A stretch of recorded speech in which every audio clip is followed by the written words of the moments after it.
या कुन्देन्दु तुषारहारधवलां या शुभ्रवस्त्रावृतां या वीणावरदण्डमण्डितकरा या श्वेतपद्मासनां या ब्रह्माच्युतशङ्करा प्रपृथिवीं देवैः सदा वन्दिता सा मां पातु सरस्वतीं भगवतीं निःशेषजाड्यापहां शुक्लां ब्रह्मविचारसारपरमाम् आढ्यां जगद्व्यापिनीं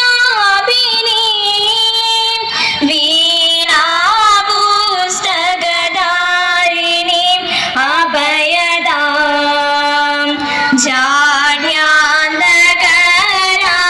जाड्यान्धकारापहां हस्ते स्फाटिकमालिकां विदधतीं पद्मासने संस्थितां वन्दे परमेश्वरीं भगवतीं बुद्धिप्रदां शारदाम्.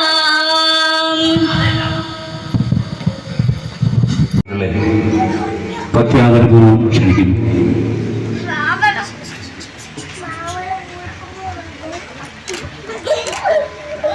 ക്ഷേത്രം തന്ത്രി ബ്രഹ്മശ്രീ കുമാരൻ ഭട്ടതിരിപ്പാട് ഏറ്റുവാങ്ങുന്നു.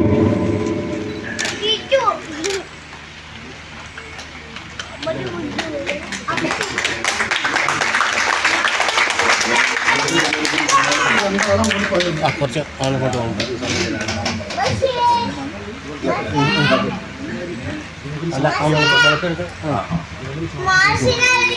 ക്ഷേത്രഭൂമി ക്ഷേത്രതന്ത്രി ഏറ്റുവാങ്ങിക്കൊണ്ട് ദേവന സമർപ്പിക്കുന്ന ചടങ്ങുകൾ കൂപ്പകൈകളോടെ ഈ ചടങ്ങിന് സാക്ഷികളാകണമെന്ന് അഭ്യർത്ഥിക്കുന്നു.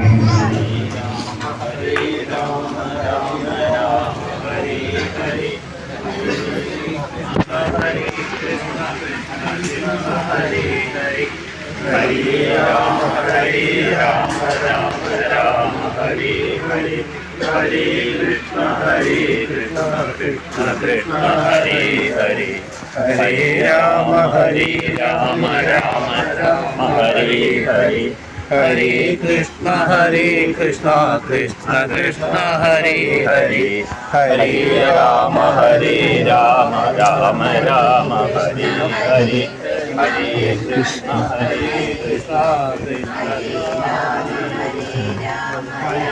രാമ ഹരേ രാമ രാമ ഹരേ ഹരേ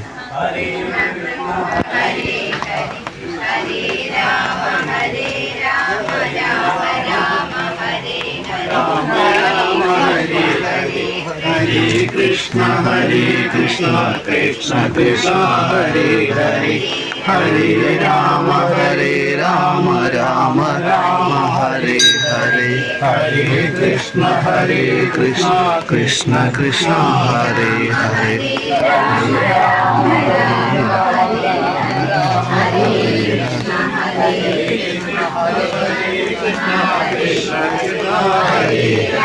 ഹരേ രാമ ഹരേ രാമ രാമ രാമ ഹരേ ഹരേ കൃഷ്ണ ഹരേ ഹരേ രാമ രാമ രാമ ഹരേ ഹരേ ഹരേ കൃഷ്ണ കൃഷ്ണ കൃഷ്ണ ഹരേ ഹരേ ഹരേ രാമ രാമ രാമ ഹരേ ഹരേ ഹരേ കൃഷ്ണ കൃഷ്ണ ഹരേ ഹരേ ഹരേ രാമ രാമ രാമ ഹരേ ഹരേ ഹരേ കൃഷ്ണ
गुरुर्देवो महेश्वरः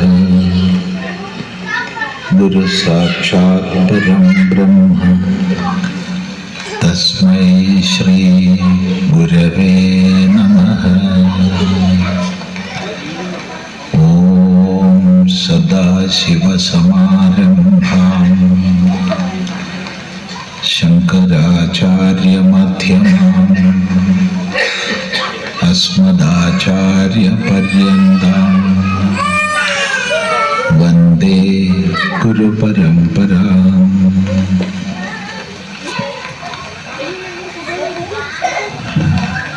ഇവിടെ ഇന്ന് അതിപ്രാചീനമായ ഈ ക്ഷേത്ര സങ്കേതത്തിൽ ഇവിടുത്തെ പുനർനിർമ്മാണത്തിൻ്റെ വളരെ പ്രധാനപ്പെട്ട ഒരു ഘട്ടത്തിൽ നമ്മളെല്ലാം ഒത്തുചേർന്നിരിക്കും. ഇതിനു മുമ്പൊരിക്കൽ ഇവിടെ വന്നത് ഓർമ്മിക്കുന്നു. അന്ന് ചടങ്ങ് എന്താണെന്നൊന്നും ഓർമ്മയില്ല, എന്തായാലും ഒരിക്കൽ വന്നിട്ടുണ്ട്. പിന്നീട് ഈ അടുത്തായിട്ട് കേരളത്തിലെ വളരെ പ്രസിദ്ധനായ, അതുപോലെ ഈ ജ്യോതിഷ ഗണിതത്തിൽ അദ്വിതീയമായ പാണ്ഡിത്യമുള്ള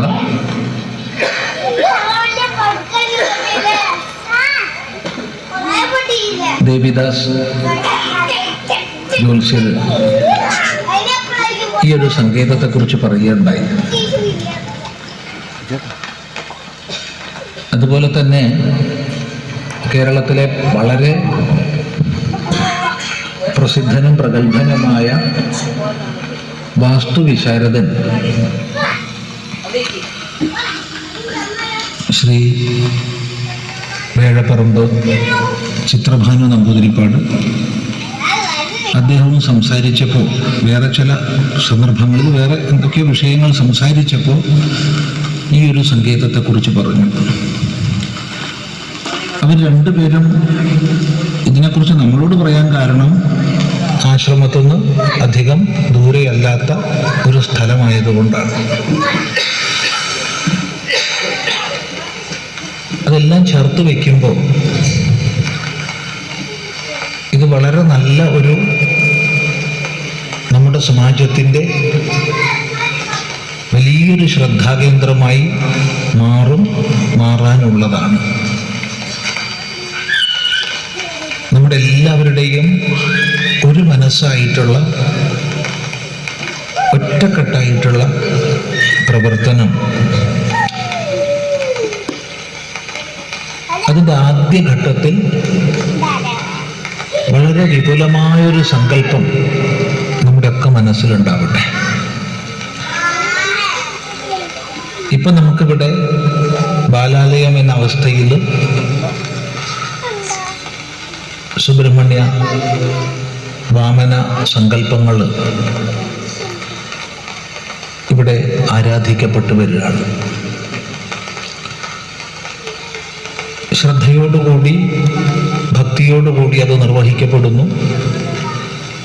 ആ സന്ദർഭത്തിൽ ഈ ക്ഷേത്രങ്ങളുടെ നിർമ്മാണം ശാസ്ത്രീയമായ നിലയ്ക്ക് നടക്കണം എന്നുള്ള ഈ പ്രദേശത്തെ ഭക്തജനങ്ങളുടെ സങ്കല്പം, അതിന് ഉചിതമായ നേതൃത്വം, ഇത് രണ്ടും ചേരുന്ന സമയത്ത് പ്രവർത്തനങ്ങൾ മുന്നോട്ട് നീങ്ങി അതിൻ്റെ ഫലമായിട്ടാണ് ക്ഷേത്ര നിർമ്മാണത്തിന് അവശ്യം വേണ്ടുന്ന സ്ഥലം ഇവിടെ സമർപ്പിക്കപ്പെടുന്നത്. ഭക്തജനങ്ങളുടെ സജ്ജനങ്ങളുടെ ഒറ്റക്കെട്ടായ പ്രവർത്തനം കൊണ്ട് അവിടെ വന്നിരുന്നപ്പോൾ ഇങ്ങോട്ടുള്ള വഴി നമുക്കുണ്ടാക്കാൻ കഴിഞ്ഞിട്ടുണ്ട്. അതുപോലെ പ്രാഥമികമായ ഒരു നിർമ്മാണത്തിന് വേണ്ട സ്ഥലവും ആയിക്കൊണ്ടിരിക്കുന്നു എന്ന് പറയുമ്പോൾ എന്തുകൊണ്ടായി എന്ന് പറഞ്ഞില്ല? നമുക്കെല്ലാം അറിയാം, ക്ഷേത്രത്തിൻ്റെ ഒരു വാസ്തു സങ്കല്പത്തെക്കുറിച്ച് ബോധമുള്ളവർക്കറിയാം, ഈ രണ്ട് സങ്കല്പങ്ങളും അതിനോട് ചേർന്നുള്ള മറ്റ് ദേവതാഭാവങ്ങളും ഒക്കെ തന്നെ ഒരു വലിയ ക്ഷേത്രത്തിൻ്റെ ഭാവത്തിൽ നിലനിന്ന സങ്കേതങ്ങളായിരുന്നു.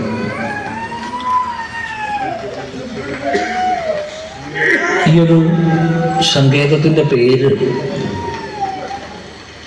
തേവറ് കണ്ടി എന്നാകുമ്പോൾ, തേവറ് ദേവരാണല്ലോ.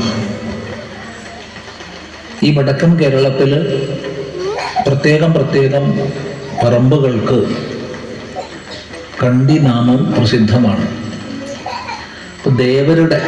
തേവരുടെ ഭൂമിയാണ്. ഇപ്പൊ തേവരുടെ ഭൂമി, ഇതിൻ്റെ വ്യാപ്തിയൊന്നും നമുക്കറിയില്ല. പൂർവികമായി ഇതിൻ്റെ വ്യാപ്തി നമുക്കറിയില്ല. ഏതായാലും ഒന്നിൽ സംശയമില്ല, നൂറ്റാണ്ടുകൾ വിസ്മൃതമായി കിടന്നിട്ടും ആരാധനയില്ലാതിരുന്നിട്ടും നാമം, പേര് മാഞ്ഞിട്ടില്ല, പേര് മറഞ്ഞിട്ടില്ല. പല സ്ഥലങ്ങളിലും അങ്ങനെ സംഭവിച്ചിട്ടുണ്ട്. വളരെ നല്ല രീതിയിൽ സമാരാധിക്കപ്പെടുന്ന ക്ഷേത്രങ്ങളുള്ള സ്ഥലത്തിൻ്റെ പേരും സ്ഥലനാമങ്ങൾ മാറിയിട്ടുണ്ട്. ഞാനൊരു ഉദാഹരണം പറഞ്ഞുതരാം. രാമനാട്ടുകര നിന്ന് കൊണ്ടോട്ടി പോകുന്ന വഴിക്ക് ഹൈവേയുടെ സൈഡിൽ ഒരു മഹാവിഷ്ണു ക്ഷേത്രമുണ്ട്. ആ മഹാവിഷ്ണു ക്ഷേത്രം നിലകൊള്ളുന്ന സ്ഥലത്തിൻ്റെ പേര് ശ്രീവൈകുണ്ഠം എന്നാണ്. ശ്രീവൈകുണ്ഠം. ഈ അടുത്ത കാലത്തായിട്ട് ശ്രീവൈകുണ്ഠം എന്നുള്ളതിനെ പലരും ബോധപൂർവം സിയാങ്കണ്ടം എന്ന് പറയാൻ തുടങ്ങി. ഒരു 10-30 വർഷങ്ങൾക്ക് മുമ്പ് ഇത് നമ്മുടെ ശ്രദ്ധയിൽപ്പെട്ടു. ആ നാട്ടുകാരായി ആ ക്ഷേത്രത്തിൽ ഉപാസിക്കുന്ന ജനങ്ങളോട് പറഞ്ഞു, നിങ്ങളിത് നിസ്സാരമായി കണക്കാക്കരുത്. എത്ര പേര് സിയാങ്കണ്ടം എന്ന് പറഞ്ഞാലും കുഴപ്പമില്ല, നിങ്ങൾ ഇതിനെ ശ്രീവൈകുണ്ഠം എന്ന് തന്നെ പറയൂ. കുറച്ചു കാലം കഴിഞ്ഞപ്പോഴത്തേക്ക് ബസ്സിലെ ക്ലീനർമാരൊക്കെ സിയാങ്കണ്ടം എന്ന് പറഞ്ഞു. കാലം മുന്നോട്ട് പോയി. ഇപ്പോൾ അവിടെ ഗവൺമെന്റിന്റെ ബോർഡ് വന്നിരിക്കുകയാണ് സിയാങ്കണ്ടം. ഈ അടുത്ത കാലം വരെ ശ്രീവൈകുണ്ഠം എന്ന് ക്ഷേത്രം നിലനിന്ന സ്ഥലം ഭംഗിയായിട്ട് 3 നേരവും പൂജ, 2 നേരം പൂജ, 1 നേരം ഒരു നേദ്യമായിട്ട്, ഏതായാലും 3 നേരവും പൂജയുള്ള സ്ഥലം, പൂജ നിലനിൽക്കുന്ന ക്ഷേത്രം. പക്ഷെ അവിടെ പോലും ശ്രീവൈകുണ്ഠം മാറി സിയാങ്കണ്ടമായി. ഔദ്യോഗിക രേഖകളിൽ ചിലപ്പോൾ ശ്രീവൈകുണ്ഠം ഉണ്ടാവും, പക്ഷേ ജനഹൃദയങ്ങളിൽ അത് സിയാങ്കണ്ടമായി. അതിപ്പോൾ ഓർക്കാൻ കാരണം, ഇവിടെ ആരാധനയില്ലാതെ നൂറ്റാണ്ടുകൾ കടന്നിട്ടും ഈ തേവരുടെ ഭൂമിയുടെ പേര് മാറിയിട്ടില്ല. അത് വലിയൊരു സൂചകമാണ്. അതുകൊണ്ട് തന്നെ നമുക്ക് പറയാനുള്ളത്, നമുക്ക് ഇപ്പോൾ വലിയൊരു നിലയ്ക്ക് സർവലക്ഷണയുക്തമായൊരു മഹാക്ഷേത്രം നിർമ്മിക്കാൻ ഇപ്പോൾ ഇവിടെ സങ്കല്പിക്കാൻ പറ്റുമെന്ന് നമുക്ക് ധാരണയില്ല. അങ്ങനെയിട്ട് പറയാനും പോകില്ല. സർവലക്ഷണയുക്തമായൊരു മഹാക്ഷേത്രം ഉടനെ നിങ്ങളെല്ലാവരും കൂടി പണിയണം എന്ന് പറയാൻ ഇപ്പോൾ സാധ്യമല്ല. എന്നാൽ നമ്മുടെ സങ്കല്പത്തിൽ അതുണ്ടാവട്ടെ. വിപുലമായി സങ്കല്പിക്കുന്നതിന് ഒരു തടസ്സവുമില്ല. നമ്മുടെ സങ്കല്പത്തിൽ ഈ പ്രദേശത്തിൻ്റെ വലിയൊരു പ്രകാശസ്ഥാനമായിട്ട്, ഈ പ്രദേശത്തിൻ്റെ ശാന്തിയുടെ കേന്ദ്രമായിട്ട്, ഇവിടെ വളരുന്ന മക്കളുടെ, നമ്മുടെ ഭാവിയിൽ ഇവിടെ വളരുന്ന മക്കളുടെ ആരാധനയ്ക്കുള്ള ഒരു കേന്ദ്രമായിട്ട് സർവലക്ഷണങ്ങളും തികഞ്ഞ ഒരു മഹാക്ഷേത്രം ഇവിടെ ഉണ്ടാവും എന്ന് നമുക്ക് സങ്കല്പിക്കാം. സങ്കല്പത്തിൽ നിന്നാണ് സൃഷ്ടി സംഭവിക്കുക. നോക്കൂ, വേദത്തിൽ ഈ സൃഷ്ടിയെ സംബന്ധിച്ച് പല ഭാഗങ്ങളിൽ പരാമർശിച്ചിട്ടുണ്ട്. വ്യത്യസ്ത ക്രമത്തിൽ സൃഷ്ടി വിഷയത്തെ വേദം പ്രതിപാദിച്ചിട്ടുണ്ട്. എന്നാൽ എല്ലാ വേദങ്ങളിലും ഒരേ ഭാഷയിൽ പറഞ്ഞൊരാശയമുണ്ട്. അതെന്താ വെച്ചാൽ സങ്കല്പിച്ചിട്ട് സൃഷ്ടിച്ചു എന്ന്. തദൈക്ഷത സ ഈക്ഷാഞ്ചക്രേ സോ കാമയത എന്നൊക്കെയാണ് ആ മന്ത്രങ്ങൾ. അതിനുശേഷം സൃഷ്ടി നടന്നു എന്നാണ്. ഇത് കാണിക്കുന്നത് സങ്കല്പപൂർവമാണ് സൃഷ്ടി. നമ്മളൊക്കെ അങ്ങനെ തന്നെ എല്ലാം ചെയ്യുക. നമ്മളൊക്കെ എന്തൊക്കെ സൃഷ്ടിക്കുന്നുണ്ട് ഓരോ ദിവസവും, ഇല്ലേ? നമ്മൾ പലതും സൃഷ്ടിക്കുന്നില്ലേ ഓരോ ദിവസം. അടുക്കളയിൽ നമ്മൾ ഒരു കറി ഉണ്ടാക്കുകയാണെങ്കിൽ, അല്ലെങ്കിൽ ഇന്ന് കഞ്ഞി വെക്കുകയാണെങ്കിൽ, അല്ലെങ്കിൽ എന്തെങ്കിലും ഒരു പലഹാരം ഉണ്ടാക്കുകയാണെങ്കിൽ, അല്ലെങ്കിൽ ഒരു കെട്ടിട നിർമ്മാണത്തിൻ്റെ ഒരു മേഖലയിൽ നമ്മൾ പോവുകയാണെങ്കിൽ, എന്തെങ്കിലും ഫർണിച്ചർ ഉണ്ടാക്കുകയാണെങ്കിൽ, എന്നതൊന്നുമില്ല, ഏത് മേഖലയിൽ പ്രവർത്തിക്കുന്നവരും ഒരു തെങ്ങിന് തടം തുറക്കുകയാണെങ്കിൽ ആദ്യം നമ്മൾ സങ്കല്പിക്കുക ചെയ്യുക. ഇന്നതായിരിക്കണം, അതിൻ്റെ വ്യാപ്തി ഇന്നതാണ്. ആ സങ്കല്പത്തിന് ശേഷമാണ് സൃഷ്ടിക്രമത്തിലേക്ക് നമ്മൾ കടക്കുന്നത്. അതുകൊണ്ടാണ് വേദത്തിൽ നമ്മളോട് ആവർത്തിച്ച് ഋഷിമാർ ആവശ്യപ്പെടുന്നുണ്ട്, നിങ്ങൾ ശുഭമായി സങ്കല്പിച്ച് ശീലിക്കൂ. ഒരിക്കലും അശുഭമായി നമ്മൾ സങ്കല്പിക്കരുത്.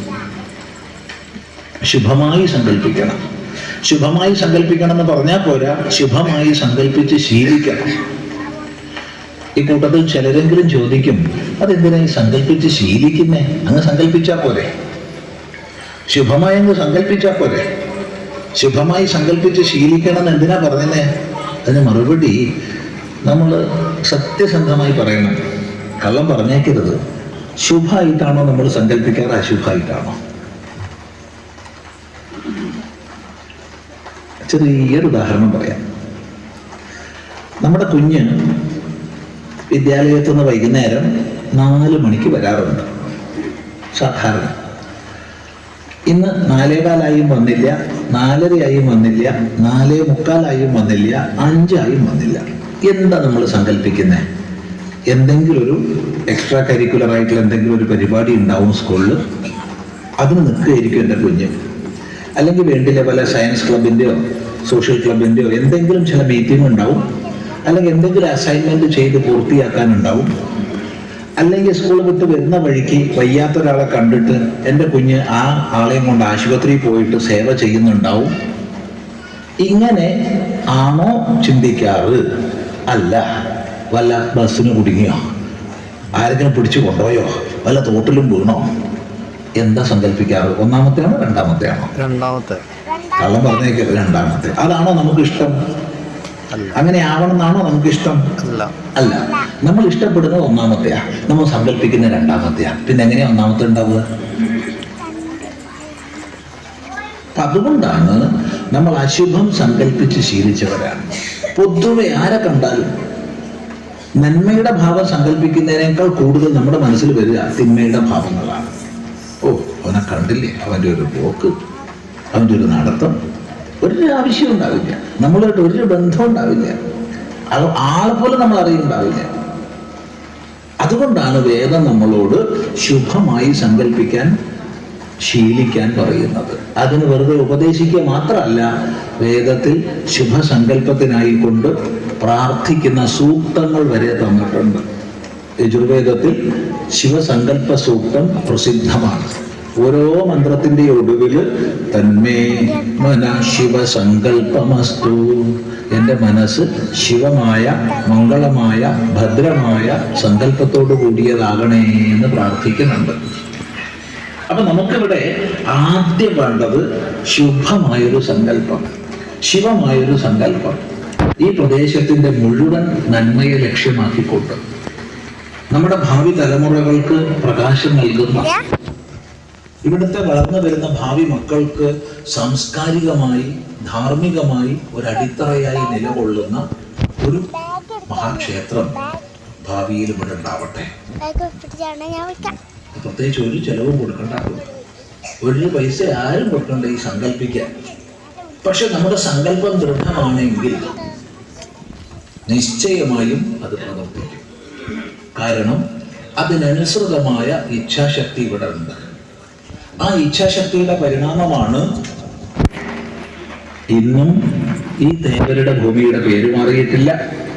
2 അനേക ദശകങ്ങൾ, എത്ര ദശകങ്ങളാണെന്ന് നമുക്ക് ആർക്കും അറിയില്ല, തീർത്തും വിസ്മൃതമായി ആരാധനയില്ലാത്ത അവസ്ഥയിൽ കിടന്നിട്ടും ആദ്യം തന്നെ ഇവിടെ ഒരു സുബ്രഹ്മണ്യന്റെ മൂർത്തി, ആ മൂർത്തിയുടെ സമാരാധന, പിന്നീട് വേറെ ചില വിചാരങ്ങൾ അവിടെ വരല്, ആ വിചാരത്തിന്റെ ഫലമായിട്ട് ഇവിടുത്തെ വാമന സങ്കല്പത്തിന് സ്ഥാനം തുടങ്ങിയവ വേണം, സമാരാധന വേണം എന്നുള്ള നിഗമനം ഇതിലേക്കൊക്കെ നമ്മൾ എത്തിച്ചേർന്നു. അതിനനുസൃതമായി എന്തെല്ലാമോ നമുക്ക് അദൃശ്യമായ ചാലക ശക്തികൾ പ്രവർത്തിക്കുന്നതിന്റെ ഫലമായിട്ടാണ് ഇന്ന് ഈ ഭൂമി സമർപ്പണം വരെ എത്തിയത്. അപ്പോൾ ആദ്യം തന്നെ വലിയൊരു മഹാസങ്കല്പം നമ്മുടെ മനസ്സിൽ വെച്ച ശേഷം ഇന്നത്തെ സാഹചര്യത്തിന് ഉതകുന്ന 2 ശ്രീകോവിലുകൾ നമുക്ക് ഉടനെ പണിയേണ്ടതായിട്ടുണ്ട്. ആ 2 ശ്രീകോവിൽ പണിയുന്നതോടുകൂടെ, അതിൻ്റെ പുനഃപ്രതിഷ്ഠാദി വിഷയങ്ങൾ വരുന്നതോടുകൂടെ ക്രമികമായി മാറ്റങ്ങൾ സംഭവിക്കും. അതിൽ സന്ദേഹമൊന്നുമില്ല. പ്രത്യേകിച്ച് നമ്മൾ പല സ്ഥലങ്ങളിലും ഒരുപാട് ഘടകങ്ങൾ അനുകൂലവും പ്രതികൂലവുമായിട്ടുണ്ടാവും. ഇവിടെ വലിയൊരു അനുകൂലമായി നമ്മൾ കാണുന്നത് നിങ്ങൾ ഈ ക്ഷേത്രത്തിൻ്റെ ആചാര്യനായി വരിച്ചിട്ടുള്ള തന്ത്രിയെയാണ്. അദ്ദേഹത്തെ ഇരുത്തി പറയേണ്ട ആവശ്യമില്ല, പക്ഷെ ഞങ്ങൾ വളരെ ബന്ധപ്പെടുകയും പലപ്പോഴും ബന്ധപ്പെട്ടിട്ടുള്ള വ്യക്തി ആയതുകൊണ്ട്, അറിയാവുന്നത് കൊണ്ട് മാത്രം പറയുകയാണ്, നമ്മുടെ ധർമ്മത്തിൻ്റെ ഉത്കർഷം മനസ്സിൽ സങ്കല്പിച്ചുകൊണ്ട് പ്രവർത്തിക്കുന്ന ആളാണ്. അപ്പൊ അതും നമ്മുടെ എല്ലാവരുടെയും പ്രാർത്ഥനകളും ഇച്ഛയും പ്രവൃത്തിയും ഒത്തുചേർന്നാൽ തീർച്ചയായിട്ടും ഒട്ടും വൈകാതെ നമുക്ക് ഇതിലേക്ക് കടക്കണം. ഒരു ക്ഷേത്ര നിർമ്മാണം എന്ന് പറയുമ്പോൾ കുറേ വിഷയങ്ങൾ അവിടെയുണ്ട്, നമുക്കറിയാം. വാസ്തു പരിശോധന വേണം, ആ വാസ്തുവിനനുസരിച്ച് സ്ഥലം കണ്ടെത്തണം, ഇതിനൊക്കെ പണം വേണം. ഈ പണം നമ്മളിടയ്ക്ക് തന്നെ സ്വരൂപിക്കണം. പക്ഷേ ഒന്ന് തീർത്തു പറയാം, 100 കണക്കിന് അനുഭവങ്ങളുടെ അടിസ്ഥാനത്തിൽ പറയാം, നമ്മൾ ഒരു മനസ്സായി പ്രവർത്തിച്ചു കഴിഞ്ഞാൽ തീർത്തും നമുക്ക് ചിന്തിക്കാൻ പോലും കഴിയാത്ത അനുകൂലതകൾ അവിടെ വന്നു ചേരും. അതുകൊണ്ട് ആത്മവിശ്വാസത്തോടു കൂടി നമുക്ക് നീ ഞാൻ എന്നുള്ളതില്ലാതെ, നമ്മളെ ഭിന്നിപ്പിക്കുന്ന ഒരു ആശയങ്ങളും ഇങ്ങോട്ട് വരാതെ, ഭിന്നിപ്പിക്കുന്ന പല ആശയങ്ങളുണ്ടാവും. നമ്മളെ കേരളത്തെ സംബന്ധിച്ച് പ്രധാനമായിട്ട് ഭിന്നിപ്പിക്കുന്ന ആശയങ്ങൾ എന്ന് പറഞ്ഞാൽ രാഷ്ട്രീയത്തിൻ്റെ ഉണ്ടാവും, പലയിടത്തും ഉണ്ടാവും.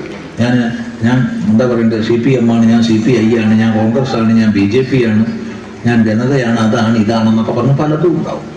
കേരളത്തിൻ്റെ ഒരു പ്രധാന ശാപം അതാണ്. ഏത് വിഷയം പറഞ്ഞാൽ സ്വന്തം വീട്ടിലെ കുട്ടികളടക്കം രാഷ്ട്രീയത്തിന്റെ അടിസ്ഥാനത്തിൽ ഭിന്നിക്കുന്ന ഒരവസ്ഥാവിശേഷം ഈ അടുത്ത കാലത്ത് കുറച്ച് കുറയുന്നുണ്ട്. എങ്കിലും കേരളത്തിൽ വിശേഷിച്ച് ഹിന്ദു സമാജത്തിനിടയ്ക്കുള്ള വലിയൊരു ശാപമാണ്.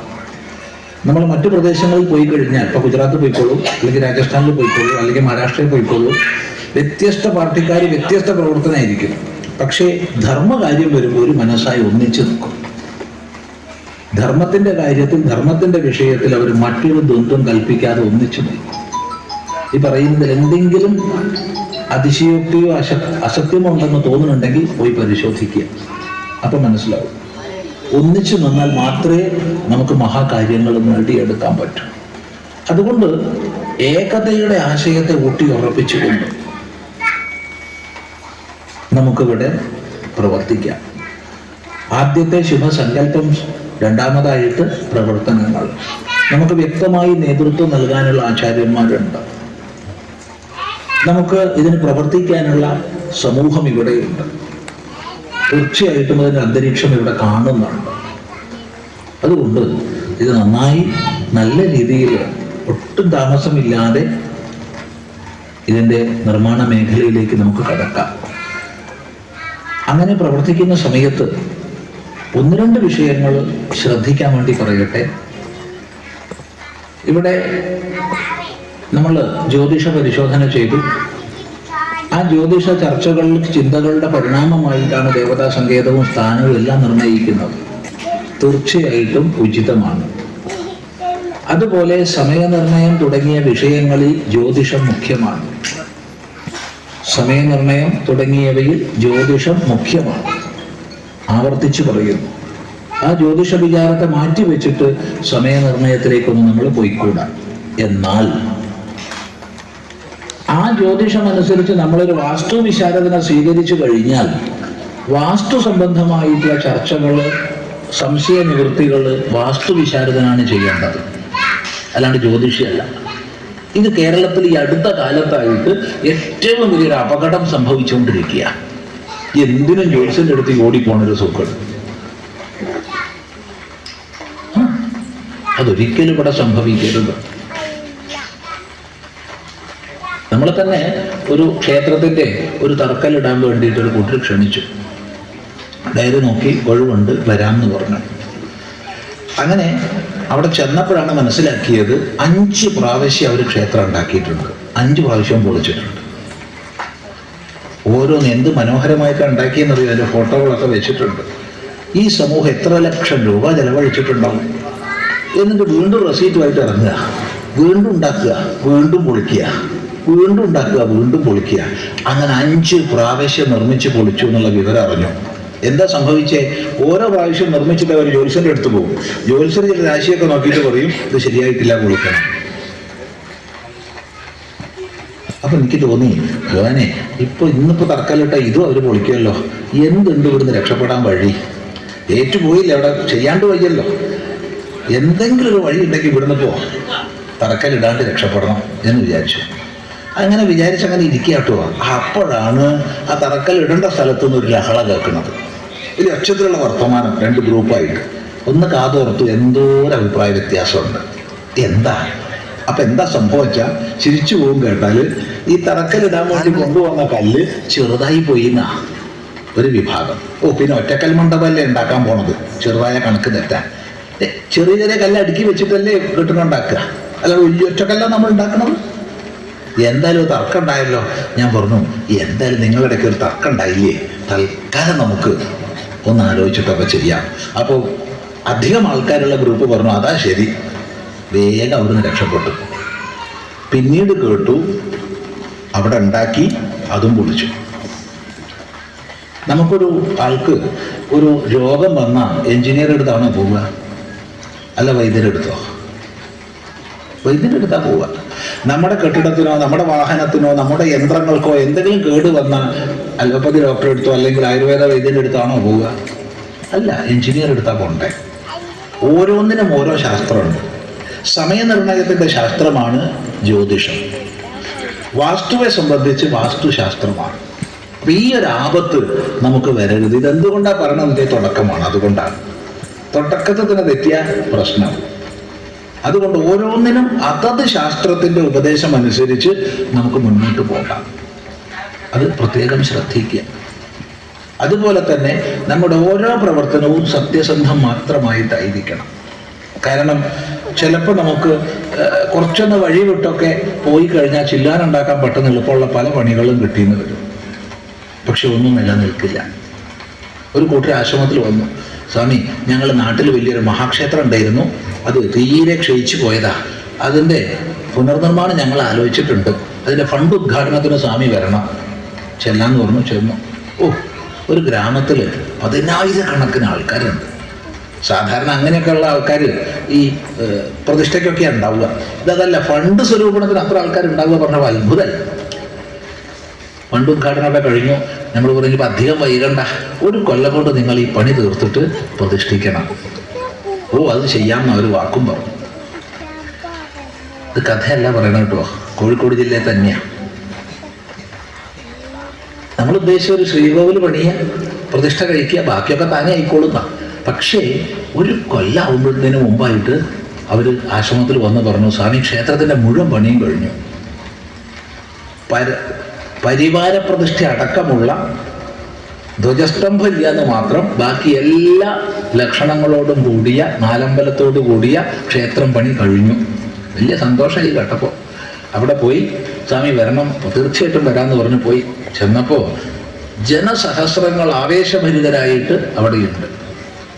കാലം കുറച്ച് കഴിഞ്ഞു.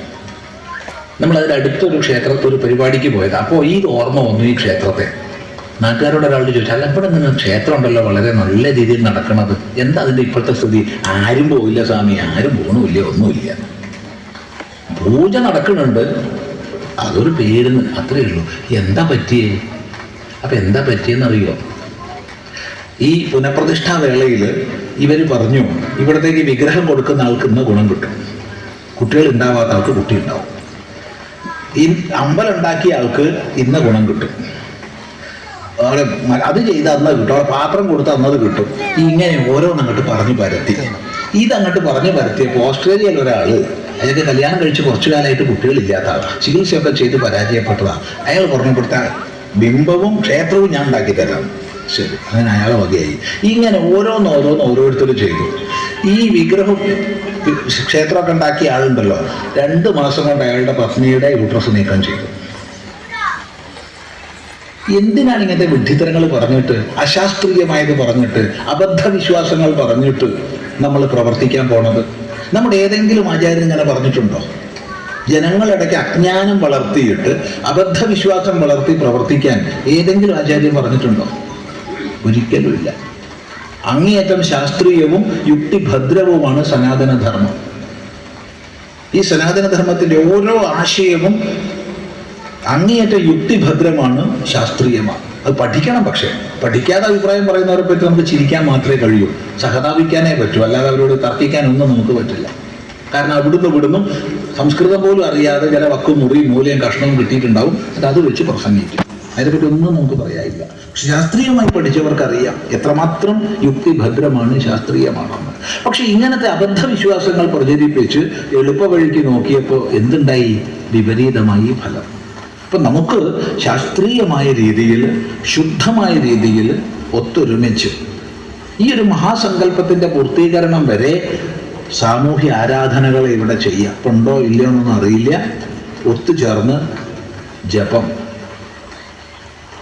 സങ്കല്പപൂർവ്വം ജപം, ഇതിൻ്റെ പ്രവൃത്തിയെല്ലാം വേഗം തീരണേ, വേഗം അത് പൂർത്തിയാവണേ, ഈ നാടിനൊരു മഹിമയുള്ള ഒരവസ്ഥയിലേക്ക് ഇത് നയിക്കണമേ എന്ന രീതിയിൽ സങ്കല്പിച്ച് എല്ലാവരും ചേർന്ന് നിശ്ചിത ദിവസങ്ങളിൽ പ്രാർത്ഥനകൾ ചെയ്യാം, നാമജപങ്ങൾ ചെയ്യാം. കഴിയുന്നത്ര പേര് ആ ദിവസം മറ്റെന്ത് പ്രവൃത്തി ഉണ്ടെങ്കിലും മാറ്റി വെച്ചിട്ട് ഇതിൽ പങ്കെടുക്കുക. അങ്ങനെ ഒരു സാമൂഹ്യ ആരാധനകൾ നമ്മുടെ ജീവിതത്തിലും എന്തെങ്കിലും ഒരു വ്രതം സങ്കല്പിക്കുക. എന്തെങ്കിലും ഒരു വ്രതം, ഇന്നത് വേണമെന്ന് ചിദാനന്ദപുരി സ്വാമി പറയണില്ല. ഇതിൻ്റെ പൂർത്തീകരണം വരെ ഞാൻ ഇന്ന രീതിയിൽ ജീവിതത്തെ ക്രമീകരിക്കുന്നു എന്ന്. അങ്ങനെ എല്ലാവരുടെയും സങ്കല്പം കൊണ്ട് മാത്രം പോരാ, സങ്കല്പത്തിൽ നിന്ന് പ്രവർത്തനം വേണം. നമുക്കാവുന്ന പങ്കുകൾ സാമ്പത്തികമായിട്ടായി, വസ്തുക്കളായിട്ട്, ഇവിടെ തന്നെ ഭക്തജനങ്ങളുടെ സമാഹരണം കൊണ്ടാണ് ഇപ്പോൾ ഈ ഒരു ഭൂമി സമർപ്പണം ഇന്ന് നടക്കുന്നത്. എത്ര സെന്റാണെന്ന് എനിക്കറിയില്ല, മാഷ് പറഞ്ഞിരുന്നൊക്കെ. 15 സെന്റ് സ്ഥലമാണ് ഇപ്പോൾ ഇവിടെ സമർപ്പിച്ചിട്ടുള്ളത്. നിസ്സാര വിഷയമല്ലല്ലോ, ഒരിക്കലും നിസ്സാരമല്ല. പക്ഷെ അത് ചെയ്തതുകൊണ്ട് ആർക്കെങ്കിലും സാമ്പത്തികമായിട്ട് ക്ലേശം വന്നിട്ടുണ്ടോ? ഒരാൾ ഈ കൂട്ടത്തിൽ എനിക്കിത് സമർപ്പിച്ചത് കൊണ്ട് സാമ്പത്തിക ക്ലേശം വന്നിട്ടുണ്ടെന്നൊന്ന് പറയാമോ? ഉണ്ടാവില്ല, ഉറപ്പാണ് ഉണ്ടാവില്ല, ഒരു സംശയമില്ല. അതുകൊണ്ട് മഹിമ മാത്രമേ ഉണ്ടാവുള്ളൂ. ദാനേന ധനവൃദ്ധി സ്യാത്. ദാനം ചെയ്താൽ ധനം വർദ്ധിക്കുക ചെയ്യുക. 10 - 8 10 - 2 എന്ന് പറഞ്ഞാൽ 8 അല്ല. 10 - 2 പറഞ്ഞാൽ 15 20 ഒക്കെയാണ്. ചിലർ വിചാരിക്കും ഈ പൊട്ടന് കണക്കും അറിയില്ലേ എന്ന്. 10 - 2 എങ്ങനെയോ 15 ആവുക? സംശയമൊന്നും ആവും, ചിലപ്പോൾ 20 ആവും. 10 - 2 8 അല്ല, അത് കണക്കിലാണ്. ഒരു സംശയ വിഷയത്തിൽ വേണ്ട. നമുക്കാവുന്ന പങ്ക് ചേർത്ത്, ആവുന്ന രീതിയിൽ നമുക്ക് വസ്തുക്കളെ ചേർത്ത്, ഓരോരുത്തരും സങ്കല്പങ്ങളെ ചേർത്ത് നമുക്ക് ഈ സങ്കേതത്തെ വളരെ നല്ല രീതിയിൽ ഉയർത്തിയെടുക്കണം. അതിനെല്ലാവരും ഒരു മനസ്സാവണം. ഇപ്പോൾ ഒരു മനസ്സാണ്, ഇനി ഒരു പ്രവർത്തനം വേണം, ഇപ്പോഴും അതുണ്ട്. അത് കൂടുതൽ കൂടുതൽ ശക്തിയിൽ മുന്നോട്ട് പോകട്ടെ എന്ന് മാത്രമേ ഈ സന്ദർഭത്തിൽ പറയുന്നുള്ളൂ. ദീർഘമായ വിഷയാന്തരങ്ങളിലേക്കൊന്നും നമ്മൾ പ്രവേശിക്കുന്നില്ല. എല്ലാ ശുഭസങ്കല്പങ്ങളും സമർപ്പിക്കുകയാണ്. ഏറെ വൈകാതെ ഇവിടെ ഈ രണ്ടിൻ്റെയും, വാമനമൂർത്തിയുടെയും സുബ്രഹ്മണ്യ സ്വാമിയുടെയും ഈ സങ്കേതങ്ങൾ പ്രതിഷ്ഠിക്കപ്പെടുകയും നമ്മുടെ എല്ലാവരുടെയും മനസ്സിൽ അതിനുചിതമായൊരു മഹാക്ഷേത്രം നമ്മൾ ആദ്യം പ്രതിഷ്ഠിക്കുകയും ചെയ്യുക. അപ്പോൾ മറ്റെല്ലാ വിഘ്നങ്ങളും നീങ്ങി അതിനുള്ള വഴി നമ്മുടെ മുമ്പിൽ തുറന്നു വരും. എല്ലാ ശുഭസങ്കല്പങ്ങളും വീണ്ടും വീണ്ടും സമർപ്പിക്കുകയാണ്. നമസ്കാരം.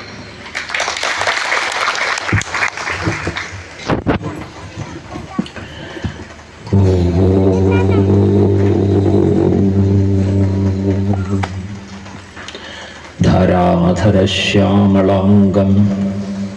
ക്ഷുരികാചാപധാരിണം കിരാതവപുഷം വന്ദേ പരമാത്മാനമീശ്വരം.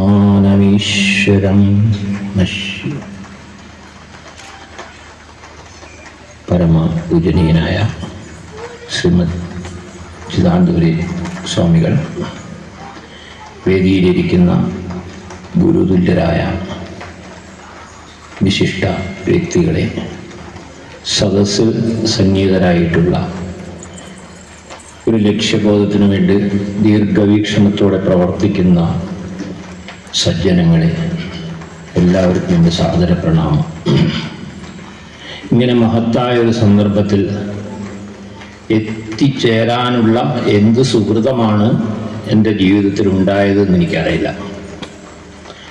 ഏതായാലും ഇത്രയും ധന്യമായ ഒരു മുഹൂർത്തത്തിൽ അഭൗമ തേജസ് വിളയാടുന്ന ഈ ക്ഷേത്ര സങ്കേതത്തിൽ നിങ്ങളുമായി സംവദിക്കാനുള്ളൊരു അവസരം കിട്ടിയതിൽ ഞാൻ ധന്യനാണ്. അതിന് എൻ്റെ സംഘാടകരോട് ആദ്യമായിട്ട് കൃതജ്ഞത പ്രകടിപ്പിക്കട്ടെ. വളരെ വിശാലമായൊരു ലക്ഷ്യത്തിൻ്റെ പൂർത്തീകരണത്തിന് വേണ്ടിയിട്ടുള്ള ഒന്നാമത്തെ ഘട്ടമാണ് ഇന്ന് ഇവിടെ നടത്താൻ നിങ്ങൾക്ക് സാധിച്ചിട്ടുള്ളത്. സ്വാമിജിയുടെ ആ അതിമൂല്യമാർന്ന വാക്കുകൾ നിങ്ങൾ ശ്രവിച്ചിട്ടുണ്ടാകും. അത് പൂർണ്ണമായും നിങ്ങളുടെ മനസ്സിൽ സൂക്ഷിച്ചു വെച്ചിട്ടുണ്ടാകുമെന്ന് ഞാൻ വിശ്വസിക്കുന്നു.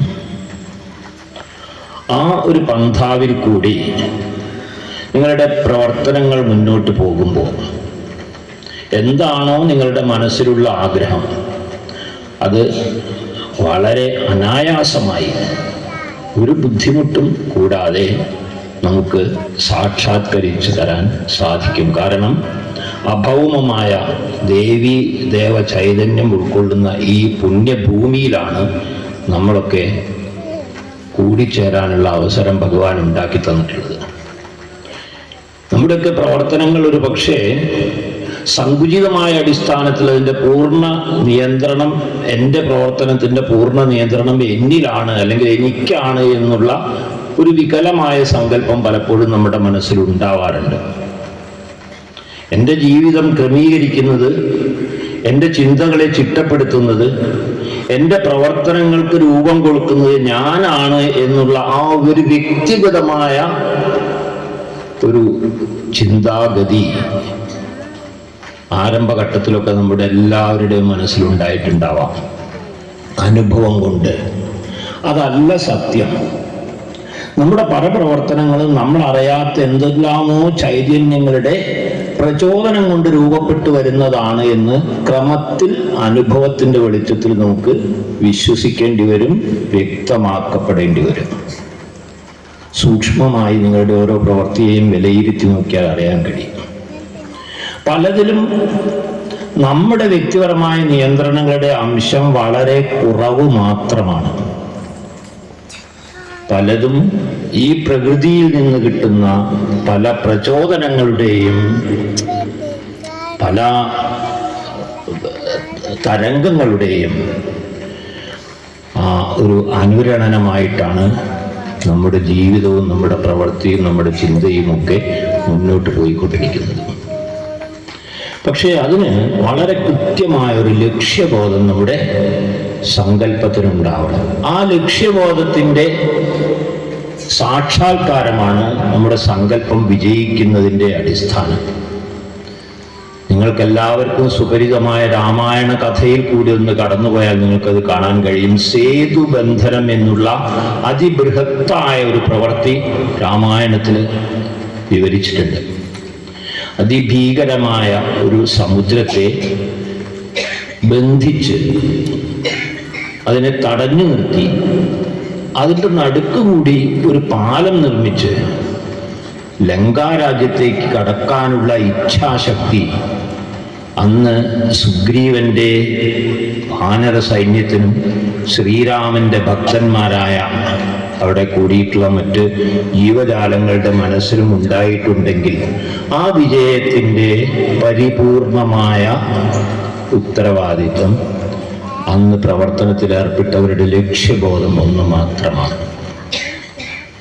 ഇത് മനസ്സിൽ വെച്ചുകൊണ്ട് നമ്മുടെ ഈ മനോഹരമായ പ്രദേശത്ത് അതിചൈതന്യവത്തായ ഈ ക്ഷേത്രം നമുക്കൊക്കെ കാണാൻ കഴിയുന്ന കാലഘട്ടത്തിൽ തന്നെ പൂർണ്ണമായി തീരണം എന്നുള്ള ലക്ഷ്യത്തോടുകൂടി ഈ നിമിഷം മുതൽ നിങ്ങൾ പ്രവർത്തിച്ചാൽ ആ ശക്തിയെ തടുത്തു നിർത്താൻ ഈ പ്രകൃതിയിൽ മറ്റൊന്നിനും കഴിയില്ല. ആ ലക്ഷ്യബോധത്തോടുകൂടി മുന്നോട്ട് പോയാൽ വളരെ വേഗത്തിൽ നിങ്ങൾക്ക് നിങ്ങളുടെ സങ്കല്പങ്ങൾ സാക്ഷാത്കരിക്കാൻ കഴിയും. അതിന് ദൈവാനുഗ്രഹം ഉണ്ടാകട്ടെ എന്ന് പ്രാർത്ഥിച്ചുകൊണ്ട് ഞാൻ എൻ്റെ വാക്കുകൾ നിർത്തുന്നു. നന്ദി. ഭൂമി സമർപ്പണം നിർവഹിച്ച് കർമ്മവിജയത്തിനായി ശുഭമായ സങ്കല്പത്തിലേക്ക് ഭക്തജനങ്ങളുടെ മനസ്സിനെ നയിച്ചു അനുഗ്രഹ ഭാഷണം നടത്തിയ ശ്രീമദ് ചിദാനന്ദപുരി സ്വാമികളുടെ തൃപാദങ്ങളിൽ ഭക്തജനങ്ങളുടെ കൃതജ്ഞത അർപ്പിക്കുന്നു. ഭൂമി ഏറ്റുവാങ്ങി മാർഗനിർദ്ദേശ ഭാഷണം നടത്തിയ പന്യംവള്ളി കുമാരൻ ഭട്ടതിരിപ്പാടിന്റെ വാക്കുകൾ ശിരസ വഹിക്കുന്നു. അടുത്തത് വേദിയിൽ ക്ഷേത്രത്തിന്റെ പ്രവർത്തനങ്ങൾക്ക് തുടക്കം കുറിച്ച നാൾ മുതൽ കർമ്മരംഗത്തുണ്ടായിരുന്ന പുണ്യാത്മാക്കളിൽ 3 പേർ ഇന്ന് നമ്മോടൊപ്പമില്ല.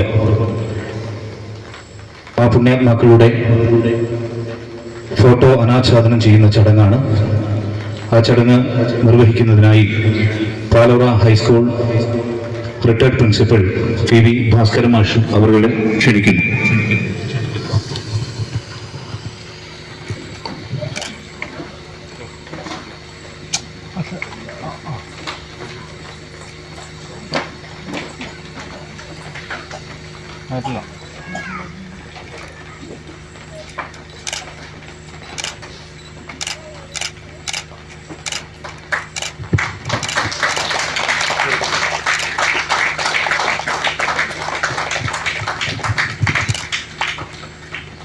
അനുസ്മരണ ഭാഷണത്തിനായി ഭാസ്കരൻ മാഷ് വിനയപൂർവ്വം ക്ഷണിക്കുന്നു.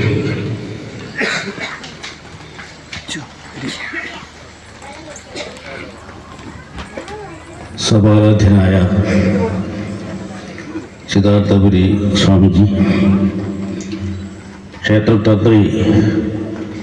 കുമാരൻ ഭട്ടതിരിപ്പാട്,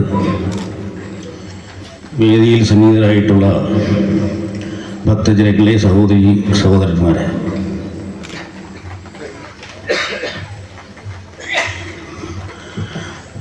ഈ വേദിയിലിരിക്കുന്ന എല്ലാവർക്കും സുപരിചിതരായിട്ടുള്ള 3 മഹാത്മാക്കളുടെ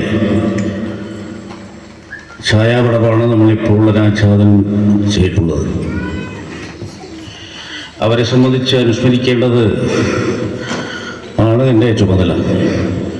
പക്ഷെ ഇവിടെ ഇരിക്കുന്ന എല്ലാവർക്കും സുപരിചിതരായിട്ടുള്ള ആളുകളാണ് ഈ 3 പേരും. നമ്മുടെ ഈ ക്ഷേത്രത്തിൻ്റെ പ്രാരംഭ പ്രവർത്തനം മുതൽക്ക് ഇതിനുവേണ്ടി അത്യധ്വാനം ചെയ്തിട്ടുള്ള 3 ആളുകളായിരുന്നു ഇവർ എന്ന് നമുക്കെല്ലാവർക്കും അറിയാം. ഇതിലാദ്യമായി നമ്മെ വിട്ടുപിരിഞ്ഞത് ശ്രീ രാഘവൻ കിടാവാണ്. അദ്ദേഹം യഥാർത്ഥത്തിലൊരു കമ്മ്യൂണിസ്റ്റുകാരനായിരുന്നു. കമ്മ്യൂണിസ്റ്റുകാരെന്ന് പറഞ്ഞാൽ തികച്ചും പൂർണ്ണമായ കമ്മ്യൂണിസ്റ്റുകാരനായിരുന്നു. മാനവ സമത്വത്തിനു വേണ്ടി നിലകൊള്ളുന്ന, അതിനുവേണ്ടി പ്രവർത്തിച്ച് ജീവിതം ധന്യമാക്കിയ ആളായിരുന്നു. പക്ഷേ അവസാന കാലത്ത് അദ്ദേഹം ആദ്യം ഒരു ആത്മീയവാദിയായിരുന്നു എന്ന് എനിക്കറിയില്ല. ഈ ക്ഷേത്രത്തിൻ്റെ പ്രാരംഭ പ്രവർത്തനം മുതൽ തന്നെ അതിനുവേണ്ടി അത്യധ്വാനം ചെയ്ത് ഈ സന്നിധിയിൽ എല്ലാ സമയത്തും ഏത് പ്രവർത്തനങ്ങൾക്കും സന്നിഹിതരായിരുന്നു അദ്ദേഹം.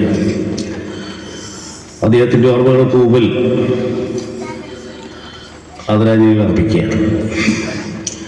അതോടൊപ്പം തന്നെ മറ്റ് 2 പേർ, ഞാൻ ചുരുക്കി പറയാം, അവരെ പറ്റിയൊക്കെ ധാരാളം പറയാൻ ഉണ്ട്, നമുക്കെല്ലാവർക്കും അറിയാവുന്ന മറ്റു 2 പേർക്ക് സമാനതകളുണ്ടായിരുന്നു.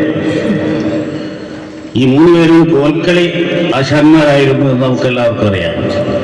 എന്നാൽ രാഘവൻ നായരും കുടക്കെട്ടി അപൂർവ നായരും കോൽക്കളിയുടെ പ്രധാന ആശാന്മാരായിരുന്നു. അത് മാത്രമല്ല, ആധ്യാത്മികമായി വളരെയേറെ പഠിച്ച് അറിവുണ്ടായിരുന്ന ആളുകളാണ് അവർ 2 പേരും. രാമായണത്തിൽ ഏത് ശ്ലോകം ചോദിച്ചാലും നിഷ്പ്രയാസം മനസ്സിൽ നിന്ന് പറയാൻ സാധിക്കുന്ന ആളുകളായിരുന്നു 2 പേരും. അപ്പോൾ ആത്മീയ രംഗത്തും ഭൗതികമായി എല്ലാ കലകളിലും നിപുണന്മാരായിട്ടുള്ള ആളുകളായിരുന്നു 2 പേരും. ശ്രീ ദാമോദരൻ നായരെ സംബന്ധിച്ച്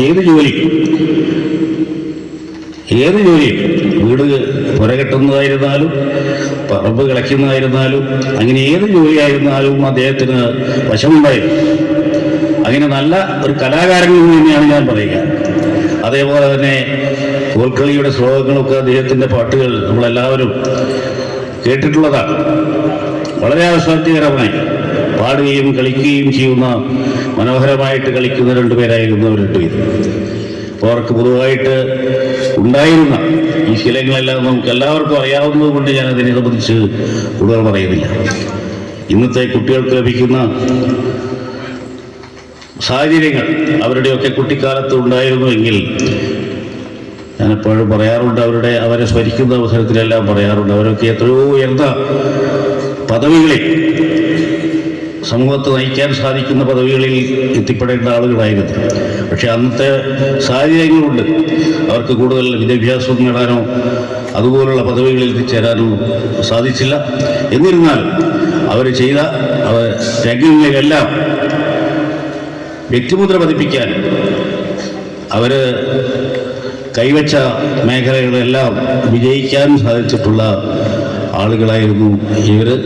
അവർ ഈ ക്ഷേത്രത്തിനു വേണ്ടി ചെയ്തിട്ടുള്ള സേവനങ്ങൾക്ക് എല്ലാവരുടെയും പേരിൽ ഞാൻ ഈ അവസരത്തിൽ സ്മരിക്കുകയാണ്. അവരുടെ ആത്മാവിന് നിത്യശാന്തി നേർന്നുകൊണ്ട് ഞാൻ എൻ്റെ വാക്കുകൾ അവസാനിക്കും.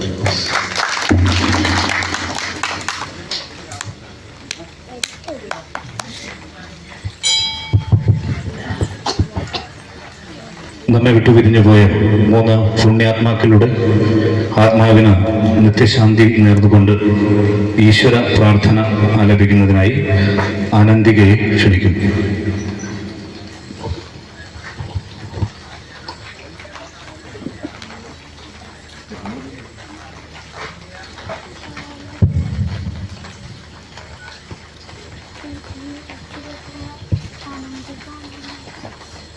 നന്മരൂപിയായ ദൈവമേ നിനക്കു വന്ദനം. സ്നേഹരൂപിയായ ദൈവമേ നിനക്കു വന്ദനം. ബുദ്ധിയും വിശുദ്ധിയും സ്വഭാവശുദ്ധിയും ഭക്തിയും വിവേകവും തരേണമേ കർത്താവിനെ. നന്മരൂപിയായ ദൈവമേ നിനക്കു വന്ദനം. സ്നേഹരൂപിയായ ദൈവമേ നിനക്കു വന്ദനം. ഈ കലാലയം നമുക്ക് നിത്യവും വസിച്ചിടാം. എത്രയും മറജ്ഞമായി സുഹേഹമായി ഭവിക്കണം. നന്മരൂപിയായ ദൈവമേ നിനക്കു വന്ദനം. സ്നേഹരൂപിയായ ദൈവമേ നിനക്കു വന്ദനം.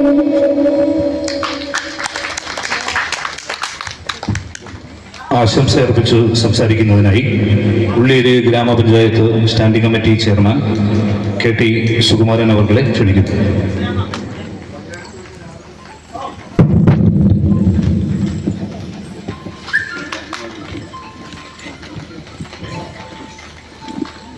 ഈ മനോഹരമായ സന്തോഷകരമായ ചടങ്ങ് വാമനമൂർത്തി ക്ഷേത്രം, തേവറുകണ്ടി സുബ്രഹ്മണ്യ ക്ഷേത്രം, ഈ രണ്ട് സങ്കല്പത്തിൻ്റെയും ഭൂമിദാന ചടങ്ങ് നിർവഹിച്ച നമ്മുടെ പരമപൂജ്യനായ കുളത്തൂർ ദ്വിതീയ ആശ്രമം സ്വാമികൾ ചിദാനന്ദപുരി, നമ്മുടെ കുമാരൻ ഭട്ടതിരിപ്പാട്, മറ്റ് വേദിയിലിരിക്കുന്ന ഇവിടെ നമ്മുടെ അകാലത്തിൽ പൊലിഞ്ഞുപോയ സജീവ ഇതിൻ്റെ പ്രവർത്തകരായിരുന്ന രാഘവൻകടാവ് രാഘവൻ നായർ, കൂടക്കണ്ടി ദാമോദരൻ നായർ, ഇവരുടെ ഫോട്ടോ അനാച്ഛാദനം ചെയ്ത് ഇവിടെ ഓർമ്മ ഭാഷണം നടത്തിയ ഭാസ്കരൻകട മാസ്റ്റർ, മനോജ് മാസ്റ്റർ, ബഹുമാനിയായ കമലാക്ഷി ടീച്ചർ, ബാലൻ മാഷ്, മറ്റ് വേദിയിലിരിക്കുന്ന രവീന്ദ്രൻ മാഷ്, സുവർണ ടീച്ചർ, ഈ യോഗത്തിൽ എത്തിച്ചേർന്ന മുഴുവൻ ബഹുമാന്യരായ ഈ നാട്ടിലെ നല്ലവരായ ഭക്തജനങ്ങളെ, സുഹൃത്തുക്കളെ, നമുക്കറിയാം ഒന്നുമില്ലായ്മയിൽ നിന്നും ശൂന്യതയിൽ നിന്നുമാണ് ഈ ഒരു ക്ഷേത്രത്തിൻ്റെ പ്രവർത്തനം നമ്മൾ ഈ കണ്ടുകൊണ്ടിരിക്കുന്നത്. നേരത്തെ സ്വാമികളും പലരും ഇവിടെ സൂചിപ്പിച്ച പോലെ ചരിത്രാതീത കാലം മുതലുള്ള രണ്ട് സങ്കല്പങ്ങൾ ഏതാണ്ട് 8 കൊല്ലത്തിന് ഇങ്ങോട്ട് ഒരു ഭക്തജന സഭ ഈ നാട്ടുകാര് വളരെ താല്പര്യപൂർവ്വം വിളിച്ചു ചേർക്കുകയും അതിൽ നിന്ന് ഉരുത്തിരിഞ്ഞ ആശയങ്ങൾ ഏകോപിപ്പിച്ച് കൊണ്ട് മുന്നോട്ട് പോകുന്ന സാഹചര്യമാണ് നാം കാണുന്നത്. ഒരു തുണ്ട് ഭൂമി പോലും ഇല്ലാത്ത ഒരു സ്ഥലത്ത് 4 ഏക്കർ സ്ഥലം ഇപ്പോൾ സബലീകരിക്കപ്പെട്ടിരിക്കുകയാണ്. അത്രയും കൂടി സ്ഥലം ആർക്കും ഒരു ബുദ്ധിമുട്ടുമില്ലാതെ ഇതിന്റെ പ്രവർത്തനവുമായി മുന്നോട്ട് പോകുമ്പോൾ ഇതിന് വന്നു ചേരുമെന്നുള്ള ആത്മവിശ്വാസത്തോടു കൂടി തന്നെയാണ് ഇതിന്റെ പ്രധാന പ്രവർത്തകർ, പ്രത്യേകിച്ചും ഇതിന്റെ മുഴുവൻ സമയ പ്രവർത്തകനും ഇതിന്റെ എല്ലാമായി പ്രവർത്തിക്കുന്ന ഇതിന്റെ രക്ഷാധികാരി മാധവൻ മാസ്റ്ററും രവീന്ദ്ര മാസ്റ്ററും ബാലൻ മാഷും എല്ലാം ഐക്യത്തോടു കൂടി ഒരു വലിയ പ്രവർത്തനം തന്നെയാണ് നടത്തിക്കൊണ്ടിരിക്കുന്നത്. മുൻമറഞ്ഞു പോയ മറ്റ് 3 പേരുടെ കാര്യം ഇവിടെ ഭാസ്കരൻ മാസ്റ്റർ സൂചിപ്പിച്ചു. അവരെല്ലാം വലിയ ശ്രമകരമായ പ്രവർത്തനമാണ് ഇതിന് നടത്തിയിട്ടുള്ളത്. ഞാൻ എൻ്റെ ഭാഷണം നിർത്തിക്കൊണ്ടുപോകല്ല, കാരണം ആശംസ ചുരുങ്ങിയ വാക്കുകൾ ഇതിന് ചൊരിയുക എന്നുള്ളതാണ് എൻ്റെ ധർമ്മം. ഈ വൈകിയ വേളയിൽ ഇത്രയും ദുസ്സഹമായ സാഹചര്യത്തിൽ പരിമിതമായ സൗകര്യങ്ങളെയും കണക്കിലെടുത്തുകൊണ്ട് ഇവിടെ എത്തിച്ചേരാൻ തന്നെ ബുദ്ധിമുട്ടുണ്ടായിരുന്നു. ഇന്ന് 4 മണി മുതൽ വൈകുന്നേരം നല്ല മഴയുടെ സാഹചര്യമൊക്കെ ഉണ്ടായിട്ട് പോലും ഇത്രയും ആളുകൾ ഇവിടെ എത്തിച്ചേർന്നിരിക്കുന്നത് അതിൽ വളരെ സന്തോഷമുണ്ട്. കാരണം പഞ്ചായത്ത് രാജ് ആധുനിക സംവിധാനങ്ങൾ ഉപയോഗിച്ച് നമ്മുടെ ഗ്രാമത്തിലെ 8 പൊതു അയൽസഭകൾ നിർമ്മിച്ചതിൽ ആളുകളുടെ ഗ്രാസ് റൂട്ട് ലെവലിലുള്ള വികസന പ്രവർത്തനങ്ങൾ നടത്തേണ്ടുന്ന സമിതികളിൽ ഏതാണ്ട് 100-നടുത്ത് കുടുംബങ്ങൾ ഉള്ള വലിയ ഒരു അയൽസഭയാണ് ചെമ്പുനിമല അയൽസഭ. ആ ഒരു പ്രദേശത്ത് സാംസ്കാരികവും ആധ്യാത്മികവുമായ ഒരു സംവിധാനം വന്നു ചേരുന്നത് ഈ നാടിൻ്റെയും ഈ പ്രദേശത്തിൻ്റെയും ഈ ഗ്രാമത്തിൻ്റെയും ഏറ്റവും വലിയ പുരോഗതിക്ക് കാരണഭൂതമാകുമെന്നുള്ള കാര്യത്തിൽ നമുക്ക് സംശയമില്ല. കോഴിക്കോട് നിന്നും മൈസൂരിലേക്ക് തൊട്ടിൽപ്പാലത്തിലൂടെ കടന്നു പോകുന്ന വലിയൊരു സ്റ്റേറ്റ് ഹൈവേ ഏതാണ്ട് ഒരു 400-500 എയർ ഡിസ്റ്റൻസ് മീറ്ററിൻ്റെ ഉള്ളിലാണ് നമ്മളിപ്പോൾ നിൽക്കുന്നത്. ഈ ക്ഷേത്രം നേരത്തെ സ്വാമിജി സൂചിപ്പിച്ച പോലെ അദ്ദേഹത്തിന്റെ ആശ്രമവുമായി വളരെ അടുത്ത് നിൽക്കുകയാണ്. ഇതൊരു ദേശീയ ശ്രദ്ധയെ ആകർഷിക്കുന്ന രീതിയിലുള്ള ഒരു വലിയ ദൈവിക സങ്കേതമായി ഇത് വളരട്ടെ. ഒന്നുമില്ലായ്മയിൽ നിന്നും പോരായ്മയിലൂടെ ഇത് സഞ്ചരിച്ചുകൊണ്ടിരിക്കുകയാണ്. പൂർണ്ണതയിൽ എത്തിച്ചേരട്ടെ എത്രയും വേഗം എന്ന് എല്ലാ ആശംസകളും അർപ്പിച്ചുകൊണ്ട് ഈ വാർഡിന്റെ ഒരു എളിയ ജനപ്രതിനിധി എന്ന നിലയിൽ കൂടി എല്ലാ ആശംസകളും ഒരിക്കൽ കൂടി അർപ്പിച്ചുകൊണ്ട് ഞാൻ എൻ്റെ വാക്കുകൾ ഉപസംഹരിക്കും. ഭാഷണം നടത്തുന്നതിനായി ക്ഷേത്ര സമിതിയുടെ മുൻ അധ്യക്ഷൻ ബാലൻ കുന്നത്തറ അവരെ വിനയപൂർവ്വം ക്ഷണിക്കുന്നു.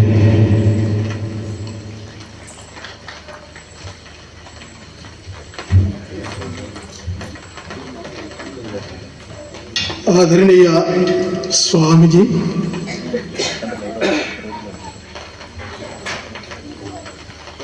വിനീതമായ നമസ്കാരം. പ്രിയമുള്ള സുഹൃത്തുക്കളെ, വിനീതമായ നമസ്കാരം.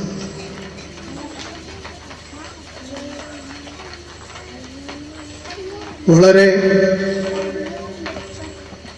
പ്രധാനപ്പെട്ട ഒരു ദിവസത്തിലാണ് നമ്മളിവിടെ സമ്മേളിച്ചിട്ടുള്ളത്. ക്ഷേത്രഭൂമി സമർപ്പണം ചെയ്തത് സ്വാമി ചിദാനന്ദപുര സ്വാമികളാണ്. ശ്രീമദ് ചിദാനന്ദപുരി സ്വാമികളാണ് ക്ഷേത്ര സമർപ്പണം നടത്തിയത്. സ്വാമിജിയെക്കുറിച്ച് 1-2 വാക്ക് പറയാതെ നിവൃത്തിയില്ല. ഒന്നാമത്, ഇന്ന് ലോകത്ത്, ഭാരതത്തിൽ മാത്രമല്ല ലോകത്ത് അറിയപ്പെടുന്ന ആധ്യാത്മിക ആചാര്യന്മാരിൽ അഗ്രസ്ഥാനത്തുള്ള സ്വാമിജിയാണ് നമ്മുടെ ഈ ചെറിയ ചടങ്ങിൽ എത്തിച്ചേർന്നത്. അദ്ദേഹത്തിൻ്റെ സാന്നിധ്യം തീർച്ചയായും ഈ ക്ഷേത്രത്തിന് നമുക്ക് വളരെ ഐശ്വര്യപ്രദമായ ഒരു കാര്യമാണ്. വലിയ തിരക്കിനിടയിലും നമ്മുടെ അഭ്യർത്ഥന മാനിച്ചാണ് അദ്ദേഹം എത്തിച്ചേർന്നത്. ഇന്ത്യക്കകത്തും വിദേശത്തും ധാരാളം പ്രഭാഷണങ്ങളിൽ അദ്ദേഹം പങ്കെടുക്കുന്നുണ്ട്. ആധ്യാത്മിക പ്രഭാഷണങ്ങളിൽ ഇന്ന് അത്തരം സമശീർഷനായ ഒരു വ്യക്തി എൻ്റെ മനസ്സിലേക്ക് വരുന്നില്ല. ആളുകളുണ്ടാവും, അവരൊക്കെ പല തരത്തിലുള്ള ആളുകളാണ്. ആധ്യാത്മിക രംഗത്ത് ഇത്രയും ഉന്നത ശീർഷനായ ഒരു സ്വാമിജി ഇപ്പം നമ്മുടെ നാട്ടിലാണ് ഉള്ളത്. നമുക്ക് വളരെയേറെ സന്തോഷമുണ്ട് ഈ അവസരത്തിൽ. പിന്നെ ഇവിടെ എത്തിച്ചേർന്ന പ്രമുഖരായ ആളുകളെല്ലാം ഒരു സംസാരിക്കാനുണ്ട്. 1-2 കാര്യം മാത്രം പറഞ്ഞുകൊണ്ട് ഈ മുഖ്യ പ്രഭാഷണം എന്നുള്ളതൊരു ലഘു പ്രഭാഷണമാക്കി ഞാൻ മാറ്റുകയാണ്. ഒന്ന്, രാഘവൻ കിടാവ് തണ്ടാങ്കണ്ടി ഈ ക്ഷേത്രം തുടങ്ങുന്നതിന് മുമ്പ് തന്നെ ഈ ക്ഷേത്രവുമായി ബന്ധപ്പെട്ട് ചില പ്രവർത്തനങ്ങൾ നടത്തിയ ആളാണ്. അതിൻ്റെ വിശദാംശങ്ങളിലേക്കൊന്നും ഞാൻ കടക്കുന്നില്ല. പിന്നീട് 1-2 അമ്മമാരാണ്. ഒന്ന് തച്ചനാടത്തുമിത്തൽ ലക്ഷ്മി, മറ്റേത് കാവിടുക്കൽ ലക്ഷ്മി അമ്മ. ഇവരെല്ലാം ക്ഷേത്രം തുടങ്ങിയ സമയത്ത് ഈ ക്ഷേത്രത്തിലെത്തുകയും നാമം ജപത്തിലൊക്കെ പങ്കെടുക്കുകയും ചെയ്തിട്ടുണ്ട്. അന്നൊന്നും ഒരു ക്ഷേത്രം എന്നുള്ള സങ്കല്പം പോലും ആർക്കും നമ്മുടെ നാട്ടിൽ ഉണ്ടായിരുന്നില്ല. നമ്മുടെ ദേശം, നമ്മുടെ രാഷ്ട്രം, നമ്മുടെ രാജ്യം ഭാരതം എത്ര പുരാതനമായ ഒരു രാജ്യമാണ്, ഒരു രാഷ്ട്രമാണ്. ഇതിനെക്കുറിച്ച് ആദ്യം പറയുന്നത് വിഷ്ണു പുരാണത്തിലാണ്. വിഷ്ണു പുരാണം പുരാണങ്ങളിൽ ഒന്നാണ്, 18 പുരാണങ്ങളിൽ ഒന്നാണ്. വിഷ്ണു പുരാണത്തിൽ പരാശരൻ പറഞ്ഞു എന്നാണ് പറയുന്നത്. പരാശര മഹർഷി പറയുന്നത്, ഉത്തരം യത് സമുദ്രസ്യ ഹിമാദ്രി ശൈവ ദക്ഷിണം വർഷം തത് ഭാരതം നാമ ഭാരതീയത്ര സന്തതി എന്നാണ്. സമുദ്രത്തിന്റെ വടക്ക് ഭാഗത്ത്, ഹിമാലയത്തിന്റെ തെക്ക് ഭാഗത്ത് ഉള്ള ദേശത്തെ ഭാരതമെന്നും അവിടെ വസിക്കുന്നവരെ ഭാരതീയരെന്നും പറഞ്ഞത് ഈ വിഷ്ണു പുരാണത്തിൽ പറഞ്ഞത് എത്രമാത്രം വർഷങ്ങൾക്ക് മുമ്പാണ്. പുരാണങ്ങളിലെ കാലഗണന മനസ്സിലാക്കിയാലേ അറിയാം. പറയാൻ കാരണം, നമ്മളെ പഠിപ്പിച്ച ചരിത്രത്തില് ബ്രിട്ടീഷുകാർ ഇവിടെ വന്നതിന് ശേഷമാണ് നമുക്ക് ഇന്ത്യ എന്നൊരു രാജ്യം ഉണ്ടായത് എന്നാണ്. ബ്രിട്ടീഷുകാരുടെ പൂർവികരെല്ലാം കാട്ടിൽ കഴിഞ്ഞ കാലത്താണ് ഈ വിഷ്ണു പുരാണവും അതുപോലുള്ള പുരാണ ഗ്രന്ഥങ്ങളൊക്കെ എഴുതപ്പെട്ടത്. ഹിസ്റ്ററി അതുപോലെ സാഹിത്യമൊക്കെ പഠിക്കുന്നവർക്കറിയാം, ഷേക്സ്പിയറുടെ കാലം വെറും 400 വർഷം മുമ്പാണ്, 1564. അതാണ് അവർക്ക് ഏറ്റവും അഭിമാനത്തോടുകൂടി പറയാവുന്ന ഷേക്സ്പിയറുടെ കാലം. വെറും 400 വർഷങ്ങൾക്ക് മുമ്പ് ഉള്ളതാണ്. നമ്മുടെ നാട്ടിലെ ചരിത്രമോ എത്ര വലുതാണത്, എത്ര പഴക്കമുള്ളതാണ്, എത്ര സംസ്കാര സമ്പന്നമായ ജനതയായിരുന്നു നമ്മുടെ ഭാരതത്തിൽ ഉണ്ടായിരുന്നത്. നളന്ദ, തക്ഷശില സർവകലാശാലകൾ അതൊക്കെ നശിപ്പിക്കപ്പെട്ടു. എങ്ങനെ നശിപ്പിക്കപ്പെട്ടു? തീരെ അപരിഷ്കൃതരായ ആളുകൾ നമ്മുടെ രാജ്യത്ത് വന്ന് തകർത്തു. നമുക്കറിയാം, പുസ്തകത്തിന്റെ വില അറിയാത്ത ആളുകൾക്ക് പുസ്തകം വെറും കടലാസാണ്. വെറും പുസ്തകം കടലാസായി മാറ്റി, കടലാസല്ല, വെറും ഓലയാണ്. ആ ഓലയായി കണ്ട് അതിനെ നശിപ്പിച്ച ആളുകളാണ് ഊണന്മാരെ കഥയൊക്കെ നിങ്ങൾ വായിച്ചിട്ടുണ്ടാവും. അപരിഷ്കൃതരായ ആളുകൾ. പിന്നീട് വന്ന അക്രമികളെല്ലാം തന്നെ നമ്മുടെ നാട്ടിലെ എല്ലാ സംസ്കാരത്തെയും വേരോടെ പിഴുതു കളയാൻ ശ്രമിച്ചവരാണ്. പക്ഷേ ഭാരതത്തിന്റെ സംസ്കാരത്തിന്റെ പ്രത്യേകത അത് തുടർന്നു കൊണ്ടിരിക്കും എന്നതാണ്. എത്രയോ വർഷം മുമ്പ് തുടങ്ങിയതാണ്, ഇപ്പോൾ നടന്നുകൊണ്ടിരിക്കുന്നതാണ്, അത് ഭാവിയിൽ തുടർന്നുകൊണ്ടേയിരിക്കുന്നതാണ്. അങ്ങനെ ഒരു സംസ്കാരം ലോകത്ത് ഭാരതത്തിൽ മാത്രമേ ഉള്ളൂ. ഇവിടെയുള്ള സംസ്കാര സമ്പന്നമായ ചുറ്റുപാടുകളെ, സാമഗ്രികളെ സംരക്ഷിക്കേണ്ട ചുമതലയും ഈ രാജ്യത്തിലെ ജനങ്ങൾക്കുണ്ട്. അത് മറന്നു പോകുമ്പോഴാണ് പലപ്പോഴും നമുക്ക് അപകടം പറ്റുന്നത്. നമ്മൾ വിചാരിച്ചത് നമ്മളെ രാജ്യത്തെ ആരും ആക്രമിക്കുകയില്ല, ഇവിടെയുള്ള കാര്യങ്ങളൊക്കെ നിലനിൽക്കുന്നതാണ്. സ്വാതന്ത്ര്യം കിട്ടിയിട്ട് 1962 ഇന്ത്യക്ക് ഒരു സൈന്യം വേണമെന്ന് നമ്മുടെ ഭരണാധികാരികൾക്ക് തോന്നിയത്. അതിനനുസരിച്ചുള്ള മാറ്റം നമ്മുടെ രാജ്യത്തുണ്ടായി. ഇന്ന് ലോകത്തിലെ ഏറ്റവും നല്ല ഒരു സൈന്യം നമ്മുടെ രാജ്യത്താണുള്ളത്. എല്ലാ രംഗത്തും, സാംസ്കാരിക രംഗത്ത്, സാമ്പത്തിക രംഗത്ത്, എല്ലാ രംഗത്തും നമ്മുടെ നാട് വളരെയേറെ മുന്നോട്ട് പോയിക്കൊണ്ടിരിക്കുന്ന കാലത്തിലാണ് നമ്മൾ ജീവിക്കുന്നത്. നമ്മളിവിടെ തുടങ്ങി വെച്ച ഈ ക്ഷേത്ര നിർമ്മാണം ഇത് 2024 അവസാനമാണ്.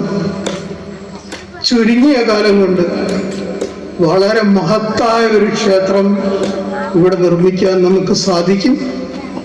ഒരു പ്രശ്നമല്ല. അതിനുള്ള വിഭവശേഷി നമ്മുടെ നാട്ടിലുള്ള ആളുകൾ കണ്ടെത്തും. ചെറുപ്പക്കാർ ഈ രംഗത്തേക്ക് വരുന്നുണ്ട്. നമ്മോടൊപ്പം പ്രവർത്തിക്കാൻ അവർക്ക് നേതൃത്വം കൊടുത്താൽ മതി. ഒരു വലിയ ക്ഷേത്രം, 2 ക്ഷേത്രങ്ങൾ, വാമനമൂർത്തി ക്ഷേത്രവും സുബ്രഹ്മണ്യ ക്ഷേത്രവും നമുക്ക് ഇവിടെ നിർമ്മിക്കാൻ പറ്റും. അതിൻ്റെ പ്രാരംഭമാവട്ടെ ഇന്നത്തെ നമ്മുടെ ഈ ക്ഷേത്ര ഭൂമി സമർപ്പണം എന്ന് മാത്രം പറഞ്ഞുകൊണ്ട് വാക്കുകൾ നിർത്തുന്നു. നന്ദി. ആശംസകൾ അർപ്പിച്ച് സംസാരിക്കുന്നതിനായി കമലാക്ഷിയമ്മ മാടത്തിങ്കലിനെ വിനയപൂർവ്വം ക്ഷണിക്കുന്നു. ബഹുമാനപ്പെട്ട അധ്യക്ഷൻ ശ്രീ ബാലൻ നായർ, ക്ഷേത്രഭൂമി സമർപ്പണത്തിനായി ഇവിടെ എത്തിച്ചേർന്ന കൊളത്തൂർ അദ്വൈതാശ്രമം മഠാധിപതി ശ്രീമദ് ചിദാനന്ദപുരി സ്വാമികൾ, മുഖ്യ പ്രഭാഷണം നടത്തിയ ശ്രീ ബാലൻ, അനുസ്മരണ ഭാഷണം നടത്തിയ ശ്രീ ഭാസ്കരൻകിടാവ് മാസ്റ്റർ, ആശംസ അർപ്പിക്കാനായി ഇവിടെ എത്തിയ ഉള്ളേരി ഗ്രാമപഞ്ചായത്ത് standing committee chairman K Sukumaran, Shri Manoj Kumar, Shri Raveendran, മാതൃസമിതി പ്രസിഡന്റ് സുവർണമ്മ, കൃതജ്ഞത രേഖപ്പെടുത്താനിരിക്കുന്ന മാധവക്കുറുപ്പ് അനന്തപുരി, പ്രിയപ്പെട്ട എൻ്റെ നാട്ടുകാരെ, ഭക്തജനങ്ങൾ, നമസ്കാരം. ഭക്തി നിർഭരമായ ഈ ചടങ്ങിന്റെ പ്രാധാന്യത്തെപ്പറ്റി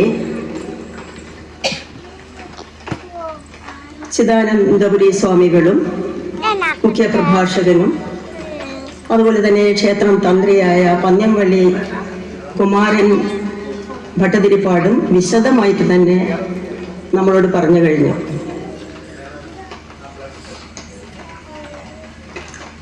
നമുക്കറിയാം, ഏതൊരു പ്രദേശത്തിൻ്റെയും അഭിവൃദ്ധി എന്ന് പറയുന്നത് അവിടുത്തെ ക്ഷേത്രങ്ങളിലെ ചൈതന്യമാണ്. ആ ചൈതന്യത്തിനനുസരിച്ചായിരിക്കും ആ പ്രദേശത്തെ അഭിവൃദ്ധി മുഴുവനും നിലകൊള്ളുക എന്ന്. നമുക്ക് ചുറ്റുപാടുള്ള പ്രദേശങ്ങളെല്ലാം നിരീക്ഷിക്കുകയാണെങ്കിൽ ഈ വസ്തുത വ്യക്തമായി മനസ്സിലാക്കാനും കഴിയും. അതിപുരാതനവും വളരെ വിരളവുമായി, കേരളത്തിൽ തന്നെ വളരെ വിപുലവുമായിട്ടുള്ള ഒരു വാമനമൂർത്തിയുടെ പ്രതിഷ്ഠ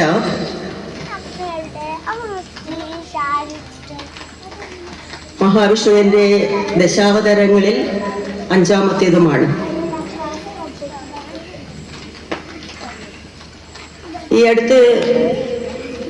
ഈ അടുത്ത സ്ഥലങ്ങളിൽ ഒന്നും തന്നെ ഇതുപോലുള്ളൊരു പ്രതിഷ്ഠയില്ല. നമ്മുടെ അടുത്ത് സ്ഥിതി ചെയ്യുന്ന നന്മണ്ട, കാക്കൂര്, ചേളന്നൂർ എന്നീ പഞ്ചായത്തുകളിൽ ഈ ദശാവതാര ക്ഷേത്രങ്ങളെല്ലാം തന്നെ സ്ഥിതി ചെയ്യുന്നുണ്ട്. ഈ ക്ഷേത്രങ്ങളെല്ലാം തന്നെ ഒരു ദർശനം നടത്താനുള്ള ഒരു മഹാഭാഗ്യം എനിക്കും കുടുംബത്തിനും ഉണ്ടായിട്ടുണ്ട്. ഈ ദശാവതാര ക്ഷേത്രം സന്ദർശിക്കാൻ എത്തിയപ്പോൾ വരാഹാവതാര ക്ഷേത്രത്തിൽ ഞങ്ങൾ എത്തിയപ്പോൾ ഇവിടുത്തെ ക്ഷേത്രം തന്ത്രിയായ പന്ന്യംവള്ളി കുമാരൻ ഭട്ടതിരിപ്പാടിനെ കാണാനിടയാവുകയും അദ്ദേഹം വളരെ വിശദമായി തന്നെ ക്ഷേത്രങ്ങളിലെ ഐതിഹ്യവും മറ്റും ഞങ്ങൾക്ക് പറഞ്ഞു തന്നു. അദ്ദേഹം കുന്നത്രയിൽ വന്നിട്ടുണ്ടെന്നും പുതുക്കുളങ്ങര ക്ഷേത്രത്തിലെ തന്ത്രിയാണെന്നും പറയുകയും കുന്നത്രയിലേക്ക് ക്ഷണിച്ചത് അനന്തക്കുറുപ്പ് എന്ന് പറയുന്ന ആളാണെന്നും എന്നോട് പറയുണ്ടായി. അനന്തക്കുറുപ്പ് എൻ്റെ ജ്യേഷ്ഠ സഹോദരനാണെന്ന് ഞാൻ പറഞ്ഞപ്പോൾ വളരെ വലിയൊരു സന്തോഷം അദ്ദേഹത്തിൻ്റെ മുഖത്ത് ഞാൻ കണ്ടു. കൂടെ ഇല്ലെങ്കിലും അദ്ദേഹത്തിൻ്റെ പ്രവർത്തനങ്ങൾ ഇന്നും ജനങ്ങളുടെ ഹൃദയങ്ങളിലുണ്ട് എന്ന് എനിക്ക് മനസ്സിലാക്കാൻ കഴിഞ്ഞ ഒരു സമയമായിരുന്നു അത്. കൂടാതെ ഈ കുമാരൻ ഭട്ടതിരിപ്പാട് വന്ന വഴി മറക്കാത്ത ആളാണെന്ന് എനിക്ക് മനസ്സിലാവുകയും ചെയ്തു.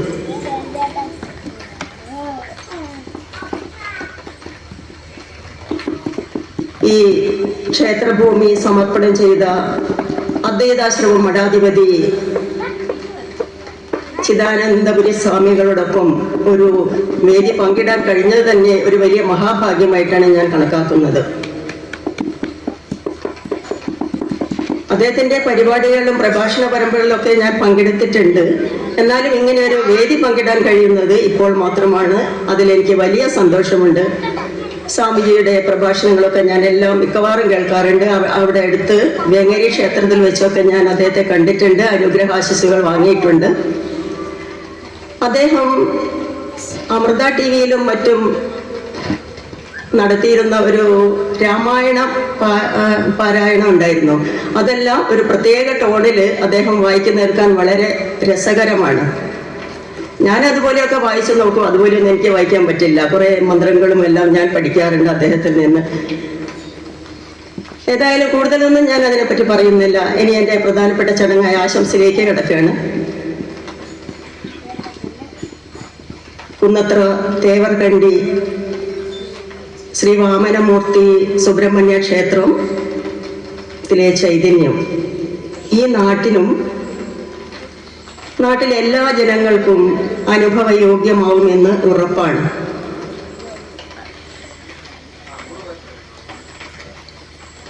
അതിനായി നമുക്ക് ഒരുമിച്ച് പ്രാർത്ഥിക്കാം, പ്രവർത്തിക്കാം.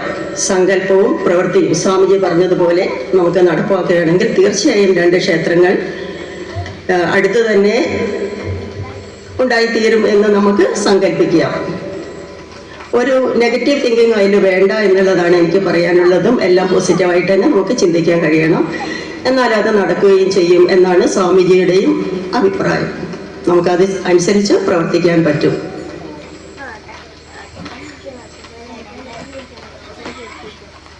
ഈ ക്ഷേത്രത്തിൻ്റെ യശസ് അനുദിനം വർദ്ധിച്ചു വരാനും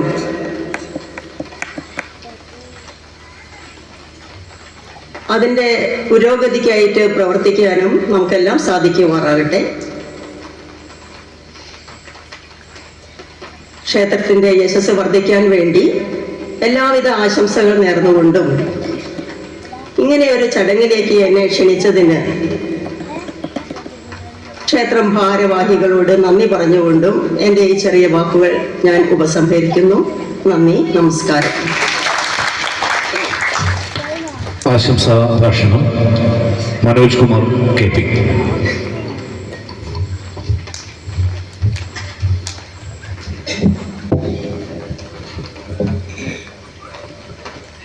വേദിയിലും സദസ്സിലുമുള്ള ബഹുമാന്യരെ, പ്രിയപ്പെട്ട ഭക്തജനങ്ങൾ, നമ്മുടെ ഭാരതത്തിൻ്റെ ചരിത്രമെടുത്ത് പരിശോധിക്കുകയാണെങ്കിൽ ഭാരതത്തിൽ ക്ഷേത്രത്തിന് അതിപ്രധാനമായൊരു സ്ഥാനമാണുള്ളത്. ക്ഷേത്രങ്ങൾ കേവലം ഒരു ആരാധനാ കേന്ദ്രങ്ങൾ മാത്രമല്ല, നമ്മുടെ സംസ്കാരത്തിൻ്റെയും പാരമ്പര്യത്തിൻ്റെയും ഒരു കേന്ദ്രം കൂടിയാണ്. ഈ ക്ഷേത്ര ദർശനത്തിലൂടെയൊക്കെ നമുക്ക് ആത്മീയ അനുഭവങ്ങൾ വന്നു ചേരും. ആത്മീയ അനുഭവങ്ങൾ നമുക്ക് കിട്ടും. ഈ ആത്മീയ അനുഭവങ്ങളിൽ നിന്നുകൊണ്ട് നമുക്ക് ജീവിതം നേർവഴിക്ക് നയിക്കാനും ജീവിതത്തിലെ നമ്മളെ ആഗ്രഹങ്ങളും ലക്ഷ്യങ്ങളിലും എത്തിച്ചേരാനും നമുക്ക് ശ്രമിക്കാൻ കഴിയുന്നതാണ്. അതേപോലെ ഇവിടെ നടക്കുന്ന ക്ഷേത്ര പുനരുദ്ധാരണം, ഒരു ക്ഷേത്ര പുനരുദ്ധാരണം ഒരു പ്രദേശത്തിൻ്റെ ഐശ്വര്യത്തിനും അവിടെയുള്ള ജനങ്ങളുടെ ഗുണത്തിനും ഏറ്റവും അഭികാമ്യമായ ഒന്നാണ്. അങ്ങനെ നോക്കുന്ന അവസരത്തിൽ ഈ പ്രദേശത്തിൻ്റെ ഐശ്വര്യത്തിനും ജനങ്ങളുടെ ഗുണത്തിനും ഉതകുന്ന ഒരു മഹത് സംരംഭത്തിനാണ് നമ്മളിന്ന് തുടക്കം കുറിക്കുന്നത്. ആ മഹത് സംരംഭത്തിന് എൻ്റെ എല്ലാവിധ വിജയാശംസകളും നേർന്നുകൊണ്ട് ഞാൻ നിർത്തുന്നു.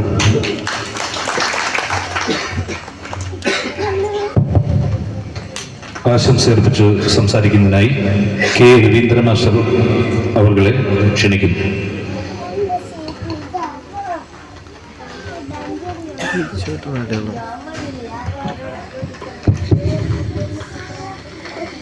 നമ്മുടെ സംപൂജ്യനായ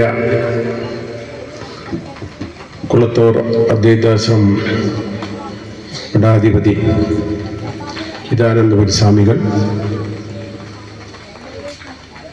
വേദിയിലും സദസ്സിലും ഇരിക്കുന്ന മഹത് വ്യക്തികളെ, ഞാൻ ഈ ചടങ്ങിന് ആശംസകൾ അർപ്പിക്കുന്നത് ഞാൻ ഇതിൻ്റെ ഒരാളാണ്. നിങ്ങൾക്കെല്ലാവർക്കും വേണ്ടി, ഈ പ്രദേശത്തുള്ള എല്ലാ ഭക്തജനങ്ങൾക്കും വേണ്ടി ഞാൻ ആദ്യമായി ആശംസകൾ അർപ്പിക്കാം. 2016 മുതൽക്ക് ഇതിൻ്റെ ഈ ക്ഷേത്രത്തെക്കുറിച്ച് ചിന്ത വന്നത് മുതൽ ഇത്രയും വർഷക്കാലം ഈ ക്ഷേത്രത്തിൻ്റെ പുനരുദ്ധാരണത്തിന് വേണ്ടി സർവാത്മന പ്രവർത്തിച്ചുകൊണ്ടിരിക്കുകയാണ്.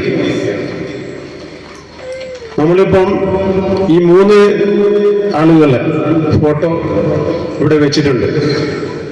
അവരൊക്കെ ഈ 8 വർഷത്തിനിടയ്ക്ക് വിഷ്ണുപാദം ചേർന്നത് ഈ ക്ഷേത്രം ഉയർന്നു വരണം, അതിൻ്റെ നിർമ്മാണ പ്രവർത്തനം നടക്കണമെന്ന അതിയായ ആഗ്രഹം മനസ്സിൽ വെച്ചുകൊണ്ട് ഇവരൊക്കെ തന്നെ ചരമം അകാലത്താണ് ഉണ്ടായത്. വാർദ്ധക്യ സഹജമായ അസുഖമൊന്നുമല്ല, ചില പ്രത്യേക അസുഖം പിടിപെട്ട് അകാലത്ത് തന്നെ മരണപ്പെട്ടതാണ് ഇവരൊക്കെ തന്നെ. അതുപോലെ തന്നെ സ്വാമിജി പറഞ്ഞതുപോലെ തന്നെ നമ്മൾ ഈ ക്ഷേത്രത്തിന്റെ പുനരുദ്ധാരണ പ്രവർത്തനങ്ങൾ തുടങ്ങിയത് മുതൽ തന്നെ ആചാര്യന്മാരുടെയും ജ്യോത്സ്യന്മാരുടെയൊക്കെ തന്നെ നിർദ്ദേശാനുസരണം നാമജപം മുടങ്ങാതെ ഈ ക്ഷേത്രത്തിൽ നടന്നു വരുന്നുണ്ട്. ആ നാമജപത്തിന്റെ ഫലം പ്രാപ്തിയാണ് നമുക്ക് ഇത്തരം ഒരു വേദി ഇന്ന് സംഘടിപ്പിക്കാൻ സാധിച്ചത്. സാധാരണ ചിലരൊക്കെ തന്നെ ചില ക്ഷേത്ര പുനരുദ്ധാരണത്തിന്റെ പ്രവർത്തനം നടത്തുമ്പോൾ അതിന്റെ സ്ഥലം കിട്ടാതെ തന്നെ അത് തുടങ്ങിയ സ്ഥാനത്തിന് നിന്നുപോകേണ്ട അനുഭവം ഉണ്ടായിരുന്നു. എന്നാൽ ആദ്യത്തെ സ്വർണ്ണപ്രസവത്തിൽ തന്നെ കബോധം കുഞ്ഞിരാമൻ തിരുമേനി അദ്ദേഹം സ്വർണ്ണപ്രസവം നടന്ന ദിവസം തന്നെ അദ്ദേഹം പറഞ്ഞു, 3 ദിവസമായിട്ട് സ്വർണ്ണപ്രസവം നടന്ന ദിവസം ഞാൻ ഇവിടെ നിന്ന് ഈ കവടി മടക്കി വെക്കുന്നതിന് മുമ്പായിട്ട് ഈ ക്ഷേത്രത്തിന് ഭൂമി ലഭിച്ചിരിക്കും എന്ന് അദ്ദേഹം പറയുകയുണ്ടായി. അതുപോലെ തന്നെ നമ്മുടെ സ്വർണ്ണപ്രസവം അവസാനിക്കുന്നതിന് മുമ്പ് തന്നെ നമ്മുടെ എൻ്റെയൊക്കെ തന്നെ കുടുംബത്തിൽപ്പെട്ട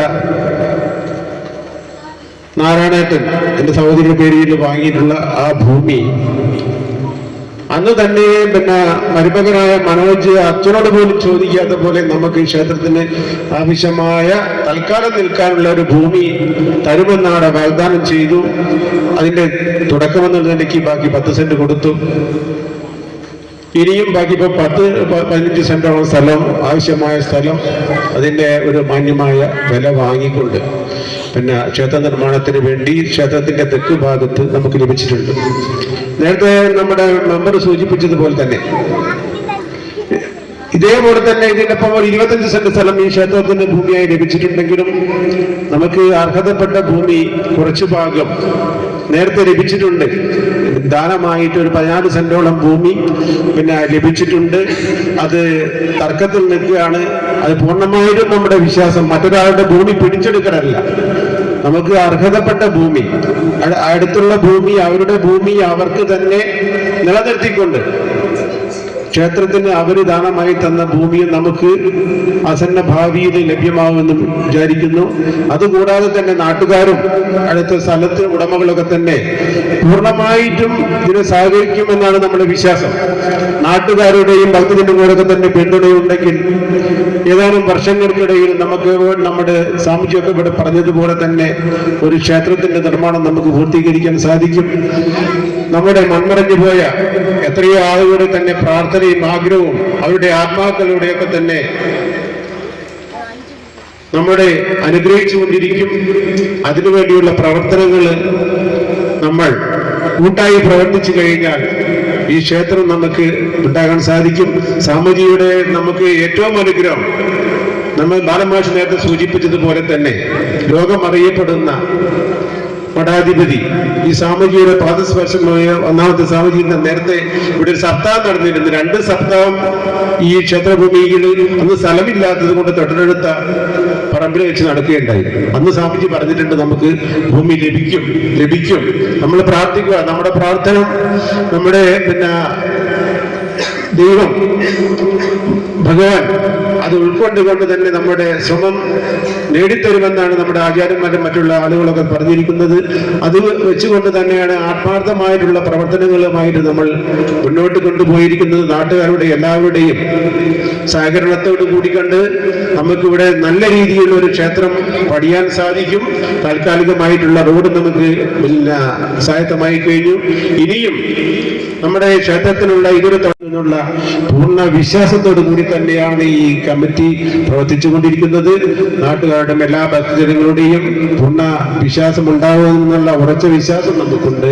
നിങ്ങളുടെ എല്ലാവരുടെയും വേണ്ടി ഞാൻ നമ്മുടെ ഈ ക്ഷേത്രത്തിന്റെ നിർമ്മാണവുമായിട്ട് ബന്ധപ്പെട്ട ഈ ചടങ്ങിന് ആശംസ വർദ്ധിപ്പിച്ചു നിർത്തുകൊണ്ടുകൊള്ളുന്നു. നമസ്കാരം. ഏകദേശം 8 വർഷം കഴിഞ്ഞു. നമ്മുടെ പ്രാർത്ഥനയുടെയും പ്രയത്നത്തിൻ്റെയും ഫലമായിട്ടാണ് ഇന്ന് നമുക്ക് ഇവിടെ ഒത്തുചേരാൻ സാധിച്ചത്. പല സാഹചര്യങ്ങളും തരണം ചെയ്ത് പ്രതികൂല കാലാവസ്ഥയും നന്ദി പ്രകടിപ്പിക്കുക എന്നുള്ളത് കേവലം ഒരു ഔപചാരികമായ ചടങ്ങായിട്ട് മാത്രമാണ് ഞാൻ കാണുന്നത്. ഞാൻ വിശ്വസിക്കുന്നത് ഈ ക്ഷേത്രത്തിൻ്റെ പ്രവർത്തനവുമായി ബന്ധപ്പെട്ട് സ്വാമിജി പറഞ്ഞ പോലെ ആദ്യകാലത്ത് സങ്കല്പത്തിലൂടെ എത്തിയ കൈലാസാനന്ദ സ്വാമിജിയെയും എൻ്റെ ഒരു ഗുരുതുല്യം ഞാൻ ആരാധിച്ചും സ്നേഹിച്ചും പോന്നിരുന്ന കൊളത്തൂർ ഗുരുവരാനന്ദ സ്വാമിയെയും പിന്നെ ഈ ക്ഷേത്രത്തിന് അരവയറ് പട്ടിണിയായിരുന്ന കാലത്ത് ഉടുമുണ്ട് മുറുക്കി കൊടുത്തുകൊണ്ട് ഈ ക്ഷേത്രത്തിലെ വിഗ്രഹം ഒരു പറ്റാത്ത സ്ഥലത്ത് ആരോ കൊണ്ടിട്ടപ്പോൾ അതെടുത്തുപിടി എത്തിക്കാൻ വേണ്ടിക്കൊണ്ട് തൻ്റെ പൊതിയിൽ കരുതിയ കേവലം 2 രൂപ എടുത്തു കൊടുത്ത് അദ്ദേഹം സായുജ്യമടഞ്ഞത് ഞാൻ ഇന്നും വാമൊഴികളിലൂടെ കേട്ടറിഞ്ഞ് വളരെയേറെ അഭിമാനം കൊള്ളുന്നൊരു കക്ഷിയാണ്. പിന്നെ നിങ്ങളെയും എന്നെയും ഒക്കെ മുമ്പ് ഒരുപാട് നമ്മൾ കേട്ടിട്ടുണ്ട് തേവർകണ്ടിയിൽ ഇങ്ങനെ ഒരു ക്ഷേത്രം ഉണ്ടായിരുന്നു എന്ന്. ആ ക്ഷേത്രവും അവിടുത്തെ പ്രതിഷ്ഠയൊക്കെ കണ്ട് വണങ്ങി തൊഴാൻ ആഗ്രഹിച്ച ഒരുപാട് വ്യക്തികൾ അവരുടെ ഭൗതിക ശരീരം ഈ മണ്ണിൽ വെടിഞ്ഞുകൊണ്ട് നമ്മളെ വിട്ടുപോയിട്ടുണ്ട്. അവരെയൊക്കെ സ്മരിച്ചുകൊണ്ട് ഞാൻ എൻ്റെ സ്വാഗത ഭാഷണത്തിലേക്ക് കടക്കുകയാണ്. നമ്മളൊക്കെ വിവേകാനന്ദ സ്വാമിയെ പറ്റി ഒരുപാട് കേട്ടിട്ടുണ്ട്, നമ്മൾ അതിലൊക്കെ വളരെ അഭിമാനമുണ്ട്. പക്ഷേ ഞാൻ ഏറെ അതിലൊരുപാട് മുന്നേ കണ്ടുകൊണ്ട് ആദരിക്കുന്ന ഒരു വ്യക്തിയാണ് ഇന്ന് ലോകമറിയുന്ന ഏറ്റവും വലിയ ആരാധ്യനായ ചിദാനന്ദപുരി സ്വാമികളെ നമ്മുടെ നാടിന് ഒരു അമൂല്യ നിധിയായി കിട്ടി എന്ന കാര്യം തന്നെ നമ്മളെ സംബന്ധിച്ചിടത്തോളം ഒരു പരമഭാഗ്യമായി ഞാൻ കാണുകയാണ്. അദ്ദേഹത്തിന് നന്ദി പറയാൻ ഈ വേദിയിലേക്ക് കയറി വരാൻ എനിക്ക് കഴിഞ്ഞു എന്നുള്ളത് തന്നെ ഒരു വലിയ കാര്യമായിട്ട് ഞാൻ കണക്കാക്കുകയാണ്. പക്ഷേ നേരത്തെ സ്വാമിജി പറഞ്ഞു, നിങ്ങള് ആൾക്കാരെ പറഞ്ഞു പറ്റിച്ചിട്ടൊന്നും ഇവിടെ ക്ഷേത്രം പണിയരുത് എന്ന് അദ്ദേഹം പറഞ്ഞു. ഞാനത് വളരെയേറെ സന്തോഷിക്കുന്നുണ്ട് ആ വാക്ക് കേട്ടപ്പോൾ. ഇന്ന് ഞാൻ നേരത്തെ വീട്ടിലിരുന്ന് ഇങ്ങനെ ചിന്തിക്കുമ്പോൾ ഈ ക്ഷേത്രത്തിൻ്റെ സാമ്പത്തിക സ്രോതസ്സായിട്ട് ഞാൻ കണക്കാക്കിയ എന്താണെന്ന് വെച്ചാൽ, നമ്മൾ ചിദാനന്ദ ഗുരുവോട് നമുക്ക് പറയാം, ഈ ക്ഷേത്രത്തിന് 1 രൂപ നാണയം ഈ ബാങ്കിൻ്റെ ദേവസ്വത്തിൻ്റെ ബാങ്ക് അക്കൗണ്ടിലേക്ക് നിങ്ങൾ ഓരോരുത്തരും അയച്ചു കൊടുക്കുകയാണെങ്കിൽ തേറേണ്ടി ക്ഷേത്രവും ഒരു ക്ഷേത്ര സമുച്ചയമായി കാലാകാലങ്ങളോളം 6 മാസം കൊണ്ട് പൂർത്തീകരിക്കും എന്ന് എനിക്ക് തോന്നിയിട്ടുണ്ട്. ഞാനത് പറയുന്നില്ല, പറയുന്നത് തെറ്റാണോ ശരിയാണോ എന്നൊന്നും എനിക്ക് അറിഞ്ഞുകൂടാ. അത് എൻ്റെ മനസ്സിലുള്ളൊരാഗ്രഹമാണ്. അത് ചിലപ്പോൾ ഒരു പിരിവിൻ്റെ ഒരു തന്ത്രമായി മനസ്സിലാക്കാം, അങ്ങനെ ചെയ്യാം. ആ ഗുരുവന്യനായ ചിദാനന്ദ ഗുരു സ്വാമിക്ക് നന്ദി അർപ്പിക്കുകയാണ്. പിന്നീട് ഇവിടെ ഒരുപാട് ആദർശപരമായ കാര്യങ്ങൾ പറഞ്ഞ് നമ്മെ ഉത്ബുദ്ധരാക്കിയ കുമാരൻ ഭട്ടതിരിപ്പാടിനെ ദേവതുല്യം കണ്ടുകൊണ്ട് നന്ദി അറിയിക്കുകയാണ്. പിന്നീട് ബാലമാഷ് ഈ ക്ഷേത്രത്തെ സംബന്ധിച്ച് ആരാണെന്ന് പോലും നിർവചിക്കാൻ എന്നെ സംബന്ധിച്ച് കഴിയില്ല. ആരോഗ്യം വളരെ മോശമായ അവസരത്തിലും ഈ ക്ഷേത്രത്തിൻ്റെ കാര്യങ്ങൾ വളരെയേറെ തൽപരനായിട്ടുണ്ട്. അദ്ദേഹത്തെ നാട്ടുകാരുടെ പേരിൽ ഞാൻ അദ്ദേഹത്തിന് നന്ദി പറയുകയാണ്. പിന്നീട് പഞ്ചായത്ത് മെമ്പർ സുകുമാരൻ ഈ കാര്യത്തിൽ ഞങ്ങൾക്ക് എപ്പോഴും പ്രോത്സാഹനം തരാറുണ്ടായിരുന്നു. അതും വളരെ നന്ദിയോടുകൂടി സ്മരിക്കുകയാണ്. മനോജ് മാഷ് നമ്മുടെ ക്ഷേത്രത്തിൻ്റെ ബാക്കി എല്ലാമാണ്. അതിനൊന്നും വ്യാഖ്യാനങ്ങൾ നൽകി പറയാൻ എന്നെ സംബന്ധിച്ച് സാധ്യമല്ല. അദ്ദേഹത്തെ ഞാൻ നന്ദിപൂർവ്വം സ്മരിക്കുകയാണ്. പിന്നീട് ഭാസ്കര മാഷ്, അദ്ദേഹം വാരിത്തന്ന ചോറ് ഒരുപാട് തിന്ന കൂട്ടത്തിലാണ് ഞാൻ. അദ്ദേഹത്തിൻ്റെ അമ്മയാണ് 8 വയസ്സുള്ള എനിക്ക് എൻ്റെ അമ്മ നഷ്ടപ്പെട്ടപ്പോൾ എന്നെ വളർത്തിയത് അദ്ദേഹത്തിൻ്റെ അമ്മയാണ്. അദ്ദേഹത്തിന് ഞാൻ ഒരു ജ്യേഷ്ഠ സഹോദരനായിട്ട് കാണുന്നതുണ്ട്. അദ്ദേഹത്തിൻ്റെ നിർലോഭമായ പ്രോത്സാഹനം ഈ കാര്യത്തിൽ ഉണ്ടാവാറുണ്ട്. അദ്ദേഹത്തെയും ഞാൻ നന്ദിപൂർവ്വം സ്മരിക്കുകയാണ്. പിന്നീട്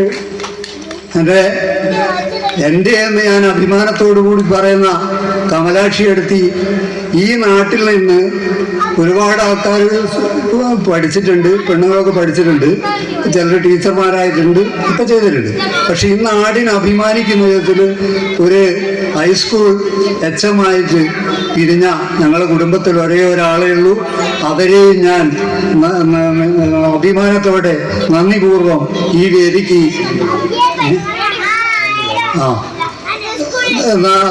അവരെയും അവർക്കും ഞാൻ നന്ദി അർപ്പിക്കുകയാണ്. പിന്നെ ഈ ക്ഷേത്രത്തെ സംബന്ധിച്ച് ഒരു 4-5 വർഷക്കാലം പ്രസിഡന്റായി പ്രവർത്തിച്ച് ഒരു നേരിൽ പോലെ എല്ലാ കാര്യങ്ങൾക്കും എല്ലാ സ്ഥലത്തും എത്തിപ്പെട്ട ബാലേട്ടൻ എന്ന C. ബാലൻ നായർക്കും ഞാൻ നന്ദി പറയുകയാണ്. പിന്നെ കരിയറ്റോട്ടയിലെ പ്രസിഡന്റ് ഇവിടെ ഉണ്ട്. അദ്ദേഹം വളരെ സജീവമായിട്ട് ഈ ക്ഷേത്ര പരിപാടികളിലൊക്കെ ഞങ്ങൾക്കൊപ്പം നിന്നുകൊണ്ട് പ്രവർത്തിച്ചിട്ടുണ്ട്. അദ്ദേഹത്തിനും ഞാൻ നന്ദി രേഖപ്പെടുത്തുകയാണ്.